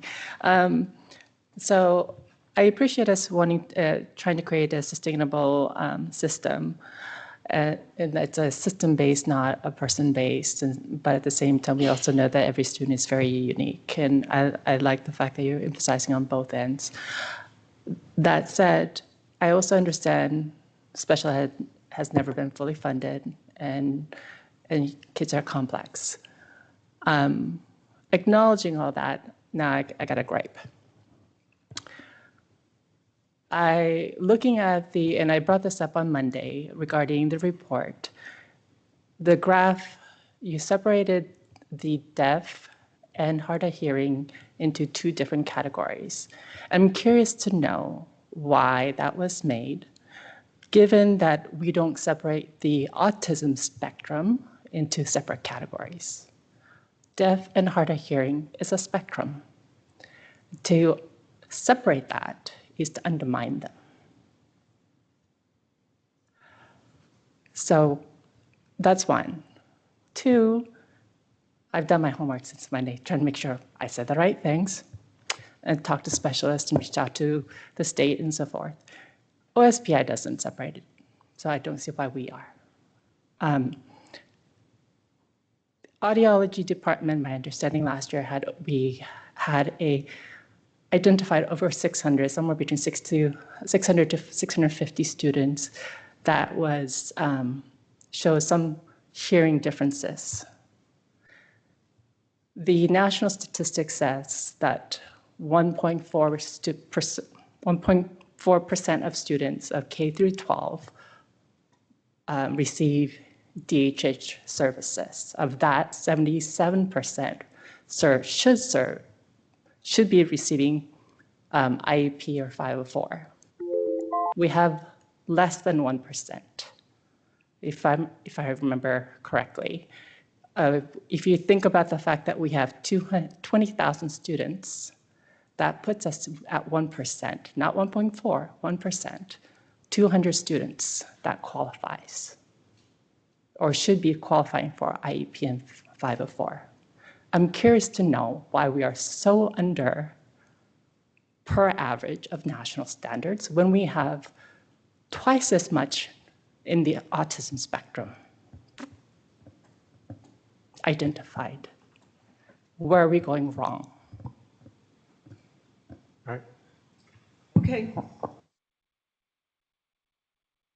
I'm going to repeat myself because I say the same thing almost every year because I still hear the same things from the parents. But first of all, I would like to soften it a little bit by saying I see you're working on the quality of the services. I mean, I believe you that, and I love the fact that you incorporated stuff into the August training because I have talked to regular teachers before who do not know what these words mean, So and what accommodations might go with autism spectrum or ADHD or dyslexia or whatever it is. So it's all good. But I'm going to go back to we need more transparency around IEP scheduling. If you can't do it because you're understaffed, they need to know, because I want it to be that people aren't coming to board members and saying, I've been waiting forever and I sent an email and nobody's doing anything. I don't know what's going on. We don't want to hear that anymore. And then in terms of the IEPs being followed, we do need some system to make it easier on the gen ed teachers, especially the ones who are seeing hundreds of kids a day, so that they at least have just a basic idea of what they need to do. And we need something to make it easier for the principals to ensure that's happening somehow and hold the teachers accountable that, this kid has auditory processing disorder and needs to be able to read the stuff and they don't get the handout because they're the kind of kid who can't go up to the teacher and ask for it. So basically my theme is accountability. How do you know? How do you know this system is working? That's what I want to know. I want to know how I get my IEP meeting and how I ensure that my kid who can't really tell me if they're getting the services they need is getting the services that they need. Okay. Director Maitland? I just have a couple of other quick things. One is I see on the handout that you're utilizing UDL, which is great. Obviously, what is good for one is good for all. I think it was GPS that was originally created for the blind, and we all use it every day of our lives. So it's nice to see when we have a program or a system that works for one, it will raise everyone. And so I appreciate that. Training. We had talked, one of you, I'm so sorry, I forgot, which said training that happened in August, and that's great. And I think, Scott, did you say that you're having a little portion of all of the trainings throughout the year have a little aspect or some aspect of the special education program? If so, I know you have time to answer, but so I just wanted to confirm that I had heard that.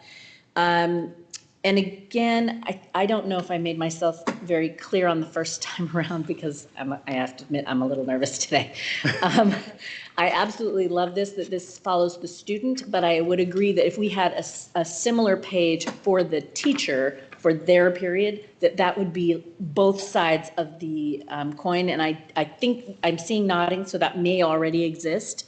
If we can put that in every school, it would be just phenomenal. So that's, I guess my next question is, how do we take something that is working at one school, or is it already at all of the schools, and then take it and send it through the entire district? The people, I love the idea again of the, it lives past the person, because then you can have some wonderful, amazing people with great ideas, and those can live on. So I love that too. Thank you. Thank you. I guess I'm up. So I got through 4 things the first time. I got 5 now, so I'm going to go quickly. So I really loved what I heard about the what I need blocks. I think that's a wonderful concept, and it invites students to take control over their own destiny, and I think that that's a great opportunity. The functional adaptive at the high schools and moving the students to have a designated home base so that they have a place that they know they can go back to, that makes so much sense to me. It seems like a great practice. I really loved hearing about that. I'm going to reflect a little bit on something Director Aras said. There were a lot of lessons learned about advanced learning and doing universal testing to ensure we're identifying students that need support. I know that we do universal testing for vision and hearing. I do wonder about some of the others, just to make sure that we're accelerating the identification and support for students with needs, and making sure that we're not letting people fall through the cracks or be identified late in their experience when they feel like maybe they're the only ones having those experiences. So those are some of the key things that I wanted to make sure I touched on.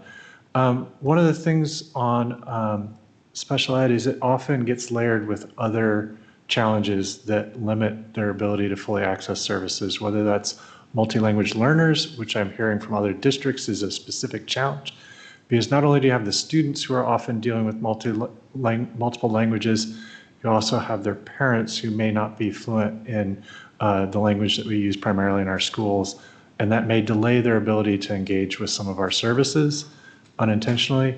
You also may have low income that intersects with this, which creates another impediment to access, and having multiple things stacked up just makes it even harder for these students to achieve their potential or fully access our services.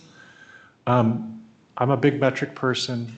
I saw some metrics for special ed in some of the SIPs. I hope that we can show some of the ways that inclusion and other practices are benefiting these students, and show the difference and positive impact that our teachers and staff are having in making sure that these students have a great experience.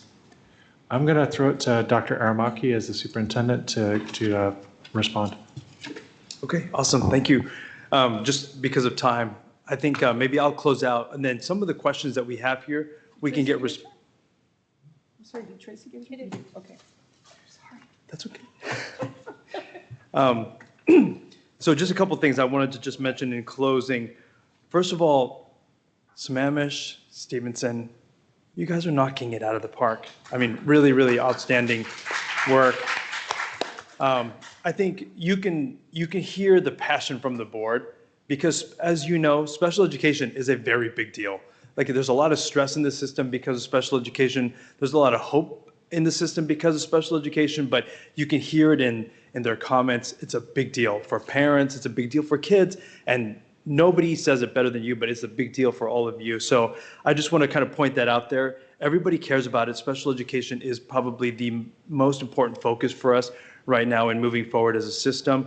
But the work that you're doing at Stevenson and at Sammamish is so extraordinary. I think at Sammamish, we're going to be there, the cabinet, this coming week, but finding ways to keep kids at the home school when there's already so much stuff going on is just extraordinary. And to see kids succeeding, it's really, really amazing. And the Herring Center is the gold standard for inclusionary practices. But it also takes staff at a school to want to work with somebody. And so the fact that Stevenson staff have jumped in to figure out how can we make things better is really awesome. So thank you for putting in that work. I just wanted to say a couple things just so that the board knows. It's not direct answers to the questions necessarily, but I wanted to say, like, as these teams are working on innovation and trying to set the vision for what can be, including kind of the IEP work. So I think we've heard so many issues around the IEP process and families feeling very, like, a lot of stress about the IEP process. So one, we're trying to create a common vision for human-centered IEP processes. But then what we have to do is we have to train, we have to support, and then we have to ensure quality control. So what Director Watson was saying, I almost called you President Watson, but Director Watson was saying is that in the end, what we want to do is we want to get to a place where that's everybody's experience. But first, we've got to have a vision for it. So this is kind of what we're working on, but we do need to make sure that we go from vision to training to support to ensuring quality control so that everybody has that experience. Bernadette, you talked about this, but it is about systems. We have extraordinary people, but what happens when the extraordinary person gets elevated or moves on? It's the system that remains. And so what we're seeing in the schools that are really like thriving right now is that the people are in the right place, but the systems are set up. And so it's really critical that we build out the systems. Supporting gen ed teachers in the classroom to work with kids who have special needs, we don't want it to rely on the teachers who care about it the most. It's got to rely on the systems that we set up. And so I just want to kind of affirm that one of the things you brought up was about teaching, staff. The Herring Center is trying to teach us about how to build robust IEPs. Something that we can then work on is once we kind of get a vision for that, we can train families on what a robust IEP looks like. And I think training families on that and the process, and it can be happening through the Welcome Center, then the whole system knows what we're aiming for when we sit down at the table together. Parents know what to look for, and staff know what to look for in developing a robust IEP. The last thing I'll just mention is, President Block, you kind of mentioned this about the coherence. There is a lot of coherence today between the SIPs, between what we heard from our team here, and in the study session, we're going to be talking about staff well-being. And no surprise, a lot of issues around staff well-being is around how well special education is running in the schools and in the system. And so I'm going to be talking a little bit about special education and the impact on staff well-being, because we have a bunch of our ESAs who are here who are talking about that. A lot of our expertise in working with kids comes from our ESAs in the buildings. And so what they're saying is right. The more bandwidth they have, the better service that kids have. And so we're going to talk about staff well-being, which is also tied into this whole thing. I feel like if we can support our teachers who are doing this work and build the systems around them in every single school, we're going to have a thriving school district in general. So I'll just leave it at that. But thank you, everybody, for presenting today. Really amazing work. Really appreciate all your time. Thank you very much.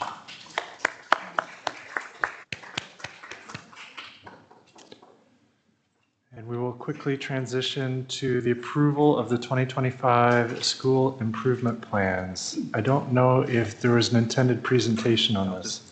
I just have a statement real quick. So tonight we're asking the board to approve the 25-26 school improvement plans. We're halfway through the year, but we're working on the schedule so that we can get it to the board earlier in future years, because halfway through, what can you do? We've already gone through half of the year. You've already had the opportunity to review them. We gave the presentation on November 13th, but I'll just say that the school improvement plans, it's an iterative process. They're not perfect. nor will they ever be perfect, but we are trying to iterate and improve them. Hopefully you saw changes in the plans based on feedback you've given in the past. They're much more personalized, they're much more individualized, and there's alignment to strategic plan and annual planning. So they have some quirks to them, but that's what happens when you get 10, 15 people sitting around a table working on trying to get words to paper, capturing the amazing work that's happening in schools. So our request is that you go ahead and approve them tonight. Do I have a motion? Can we just? I move to approve the 2025-2026 school improvement plans, the SIPs. Second. Do we have discussion? Can we? Yeah. Okay, because I have things. First of all, I mean, in fact, I have so much stuff I may have to use it in board director discussion, but I feel like I've finally conquered the SIPs after many, many years, trying to read 30 of them. Last year, I had the idea of making one-pagers. I love one-pagers. And where what I've done is, I would need another one-pager for all your strategies, but this is just for me to see where the schools are. Secondary schools at a glance, elementary schools at a glance, and I put down some of the barriers. Anyway, you get 2 inches for each SIP, made me go through it. So what I'm doing is I'm putting like free and reduced lunch, MLL, special ed, some unique things about the school, the 3 goals, which helped a lot, getting it down to like 2 or 3 goals, because then I can track those and then I can look across schools and be able to glance. And what I think this is helpful for a school board director, and I will share, is we go out in the world and we encounter people and they say, you know, my kid is at Ardmore. All of a sudden now I got an image in my head. Or my kid is at Newport Heights and I kind of know more what's going on there. So that's kind of from your section on how things are now. Like I say, I'd need another one for strategies going forward, but I think this is going to be super helpful. Now, let me, so I feel like I finally figured out a way to read all 30 SIPs, although we only read 10 because we broke them up. But I'm optimistic and excited. Now, there are a few problems in the SIPs that I just wanted to, these are like little things. So I'm reading along and I noticed Bennett has filled in scores for spring 26 and that hasn't happened yet, so what the heck. But then when I got to Stevenson, they went ahead and said target. So we need to put that on every one of those where we're making up stuff, that this is the target so that the reader knows, just on the column heading. Also, I would like it if the goals were more called out. They're kind of in that dark thing at the top, like what our current state is. But I would really, I saw Ardmore did this. They actually took that paragraph and they said, these are our goals and this is how we're measuring them. I would like to see that just easier for the reader to find what the 3 goals you picked are and what the measurement is. And then let's be clear, let's draw a specific connection to the measurement. So if we're doing engagement, we're using this thing from the panorama. If we're doing, you know, what we've picked, we've got it one-to-one in the reader's mind. I would like to see AP tests passed, not just classes passed, because you can water down the classes. And then I'm almost done. And then let's get clear on goals versus strategies. Because when we pick Title I, what was it, Tier 1, we picked Tier 1 implementation. That's a strategy. What's the related measurement to see that that affected the kids? All right, done. Sorry, I went over. Go ahead. Go ahead, Jane. I'll concur with it. I approve this version of, approve is not the right word at this point. I appreciate this version of the SIPs. The one thing that I do ask is that as I was looking at the statistics or the data that was provided, especially around both reading and math, there can be a lot of misunderstanding because right now only 5 years is being shown that 2019 moved forward and we had pandemic in the middle. And as an educator, I could, and also volunteering in the classroom, I could make a guess of why certain scores are lower than others. But if you're to look at it as a snapshot, it looks like we're decreasing in producing or providing appropriate reading strategies to our students, especially at the third grade mark, at least in the packets of the schools that I looked at for elementary level. And so I wonder in the future, so that it's a little bit more clear, if we could go further than 5 years. I think it was one of the things that they suggest for as a board director is that we look at more than 5 to 10 years, especially at districts that is high performing like ours, to look at the trends and look at whether or not are we still doing the good job that we have been doing, or are we declining? So for both points, I think it may be worthwhile for us to, in the future, do more than 5 years, because otherwise it looks, there's going to be a lot of misunderstanding that could happen due to the kids, the COVID kids. And the question I have actually is this: I know we're implementing MTSS and strategies. Looking at the scores, I am worried about a few of these schools, especially the third and fourth graders, when the overall score is significantly lower. We're looking at 40%. And so what are we doing to support them?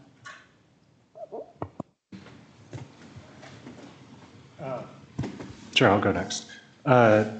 So I'll agree that I said this Monday. I think that this is a great improvement in the structure and clarity of the SIPs. I think it's clear, it tracks, it also links clearly to the district strategic plan. I appreciate all of that. It shows that we're working with one team for one playbook and providing a clear path for each school. I did a thing similar to Director Watson. We apparently share some ideas. And it gave me a chance to skim through almost all of the elementary schools. And what was interesting was I started to be able to identify which principals had been there longest and which ones were newer at their schools. You can see their familiarity with their populations. And it's an interesting observation. I don't know what to make of that. I can't suddenly make everybody have 3 years at their schools so that they can have that depth, but it was great to see our principals really do know their schools. One that I found really interesting, I looked at International School, and their diagnosis and look at absenteeism broke absentees into 2 different groups, and I thought that was instructive. One group is kind of the high achieving absentees, and then the lower achieving absentees. And they saw a different diagnosis and treatment between those 2 groups. I think that's a lesson that might be applicable to some of the other secondary schools as well. One of the comments that I hear from my student that I didn't see reflected in any of the SIPs, and I think it's really important, is make sure we're keeping school fun. That kids need to have a reason why they're interested in going to school and enjoying that experience. I think that engaged students are happy, they're more excited to learn, they're more interested in learning. And the more we can make sure that that's a part of our school experience, I think the better everything will be for teachers, students, and performance. So that is, if there's one takeaway from me, that's the last one. Thanks. Director Maitland. First, thank you to all the schools, teachers, school leaders, teachers, and staff for the thought that went into this year's school improvement plans. Reading these reports was my first task as a board director, and I learned a great deal from them, so thank you. They reflect a clear and shared commitment to strengthening outcomes for every student in our district, and I especially appreciated the framework, the clear identification of the 3 essential goals: focus, foundational, and sustainability. While we can't solve every challenge at once, it proves that we are taking meaningful action toward progress, and each of these goals gives a clear roadmap to make some significant change in at least one area, and I really appreciated that. I'm especially encouraged by the focus strategies aimed at improving the math and literacy scores with the elementary schools primarily, but also at the secondary schools, because it is foundational to long-term success for students. The emphasis on the evidence-based instruction, the targeted supports, and the progress monitoring shows real intention and care, and I appreciate that as well. Reading the equity imperatives and some of the actions to be taken was inspiring. This focus is essential to making meaningful, lasting progress for all students. Equally important is the, especially for the schools that chose this as their foundational thing to work on, goal to work on, is the belonging and the engagement and reducing the chronic absenteeism. All of those three, absenteeism would have been the first, I think. But we know that students learn best when they feel connected and supported and seen, and these plans recognize that academic growth and emotional well-being go hand in hand. The efforts to build stronger relationships, I had several schools that were really focusing on individual teacher and leadership relationships with students. That is what's going to make the difference. Creating inclusive school cultures and partnering more closely with the families are critical pieces. At the same time, we are seeing, oh, this is really fast. I thought it was 3 minutes, sorry. We're seeing patterns across the district where many of the same student groups continue to experience lower proficiency scores and higher rates of chronic absenteeism. So I think if we can work to understand the why behind these patterns and meeting with families, finding out where they are, meeting with students, and then I'll skip ahead to the sustainability goals, which I thought were amazing and very, very creative, and most often had the student engagement portion that I think helps with that aspect of making school fun, because that's their thing. Green team, SOAP, there's a lot of different ones that, which I know, I learned about that, Students Organized Against Pollution. So, thank you. All right, so we need to approve this. So now it's time for a vote. Can I have the ayes? Aye. Aye. And the nays? The ayes have it. The SIPs are approved. Thank you very much. We have time for brief director discussion. So if you don't need your full time, please don't feel the need to fill it up. I am happy to go first and set the example. So first, I want to reflect on Pearl Harbor for just a second. That event holds some special meaning for my family, not just because my mom was born 2 weeks after the Pearl Harbor attacks, also because my great uncle was the admiral who moved the Navy from San Diego to Pearl Harbor. And he was stationed there and not officially in charge, but present during that event. So it's a major event for some families, and it's definitely something that makes me reflect and think about all the things that are going on in the world. I appreciated the recognition of the Bellevue High School girls soccer team. I saw that news, and it's great to see these championship teams get the recognition they deserve. I also want to reflect on the fact that we're reaching concert season for our musical performers, and I got to attend an orchestra concert just last night. Lots of families are out there attending the same, and it's great to see the incredible growth from the middle school years to the high school years to the top concert groups, and it's tremendous to watch some of these students play really impressive music. Thank you. Next. Okay. Dr. Watson. I'm continuing discussing SIPs. Anyway, one interesting thing I saw was that you're measuring in the panorama the belonging and the engagement, and you're getting a much higher score in belonging in some schools than you're getting in engagement. And I just came to me that it's like, well, I feel like I belong here, but I'm not all that interested. I mean, it's kind of strange. So that might be something to work on. It's good on the belonging, but now we have to get them interested in what they're learning.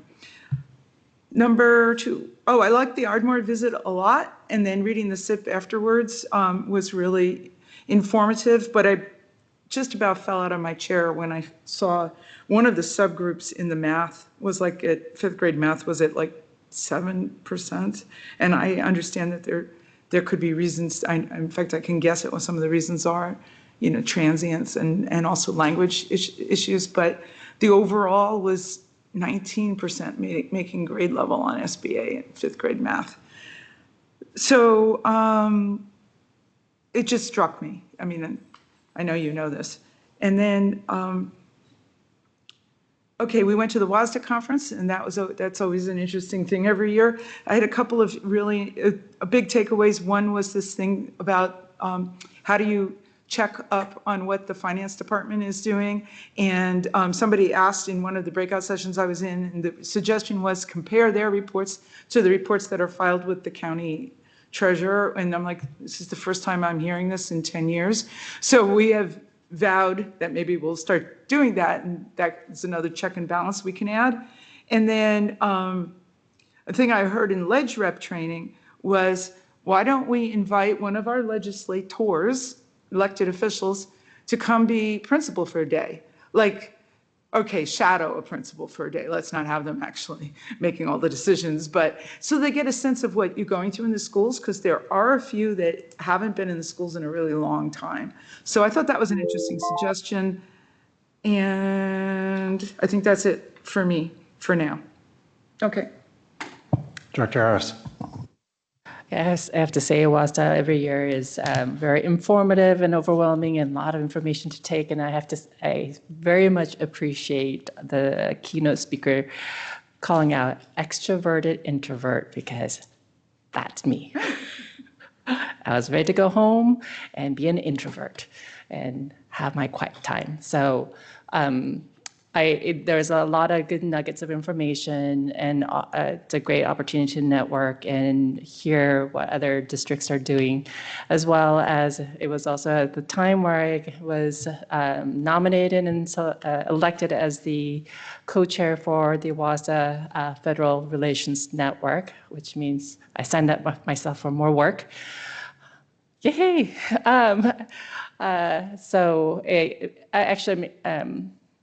Given where we are right now financially and in the uncertainty of what next year will bring from the federal level, I think it's an opportunity for us to think creatively and how to build a network of relationships beyond Washington and Washington, D.C., and see how we could unite in conversations to elevate the need of the other Washington doing a better job. I have to say, I enjoy going to Ardmore. I don't know why I seem to keep going to Ardmore, besides the school visits, but it's the community is so amazing, and I think this is the second visit there for me, and I wasn't there for the parent comment, unfortunately, but I heard it was all positive, which is, says a lot when you have that diverse of a school. So that was a joy. Director Meekland. I will try and be short as well. The WASDA conference was amazing. It was my first experience with it, and I took some great classes deciphering the district budget and finding inequities in schools, and it was just fascinating. And to connect with so many people was really exciting and again, was inspiring. One thing that I meant to put in for the SIP section was that we have to be ready to celebrate successes. When one or more schools does demonstrate improvement and develop strategies that work, we want to make sure that we're intentional about sharing those practices across the district so every student can benefit. Because collaboration and learning from each other will help us scale effective approaches and continue to refine our work.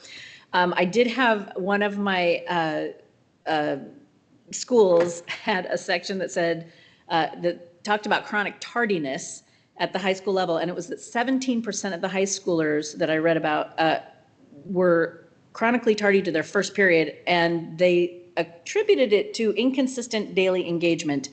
And I sort of just was wondering, couldn't it just be that teenagers don't do well in early mornings? Yeah, I'm just throwing that out there, but it's possible. I'm also looking forward to seeing how the various metrics identified in these plans serve as strong starting points for our next year, because again, being halfway through, we're accomplishing things, but it'll be nice to see that that's the next jumping off point.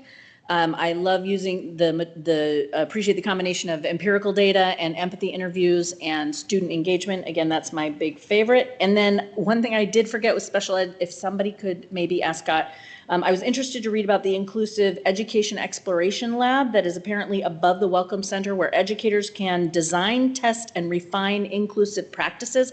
Would love to hear more about how that works and who has or is utilizing it, how new good ideas are shared across the district, and if there are any specific examples that have come out of this innovation that can be shared. If, whoever. I think you just asked him. Yeah. Oh, you walked back in. You were right behind. I couldn't see you. So I would love to hear about that. highly recommend touring that. I had the opportunity to. It was pretty fun too. So with that, we'll close this portion of the meeting. We're going to have a 10-minute break, and then we'll start the study session at 6:50. And I think we're just about on time so we can do that.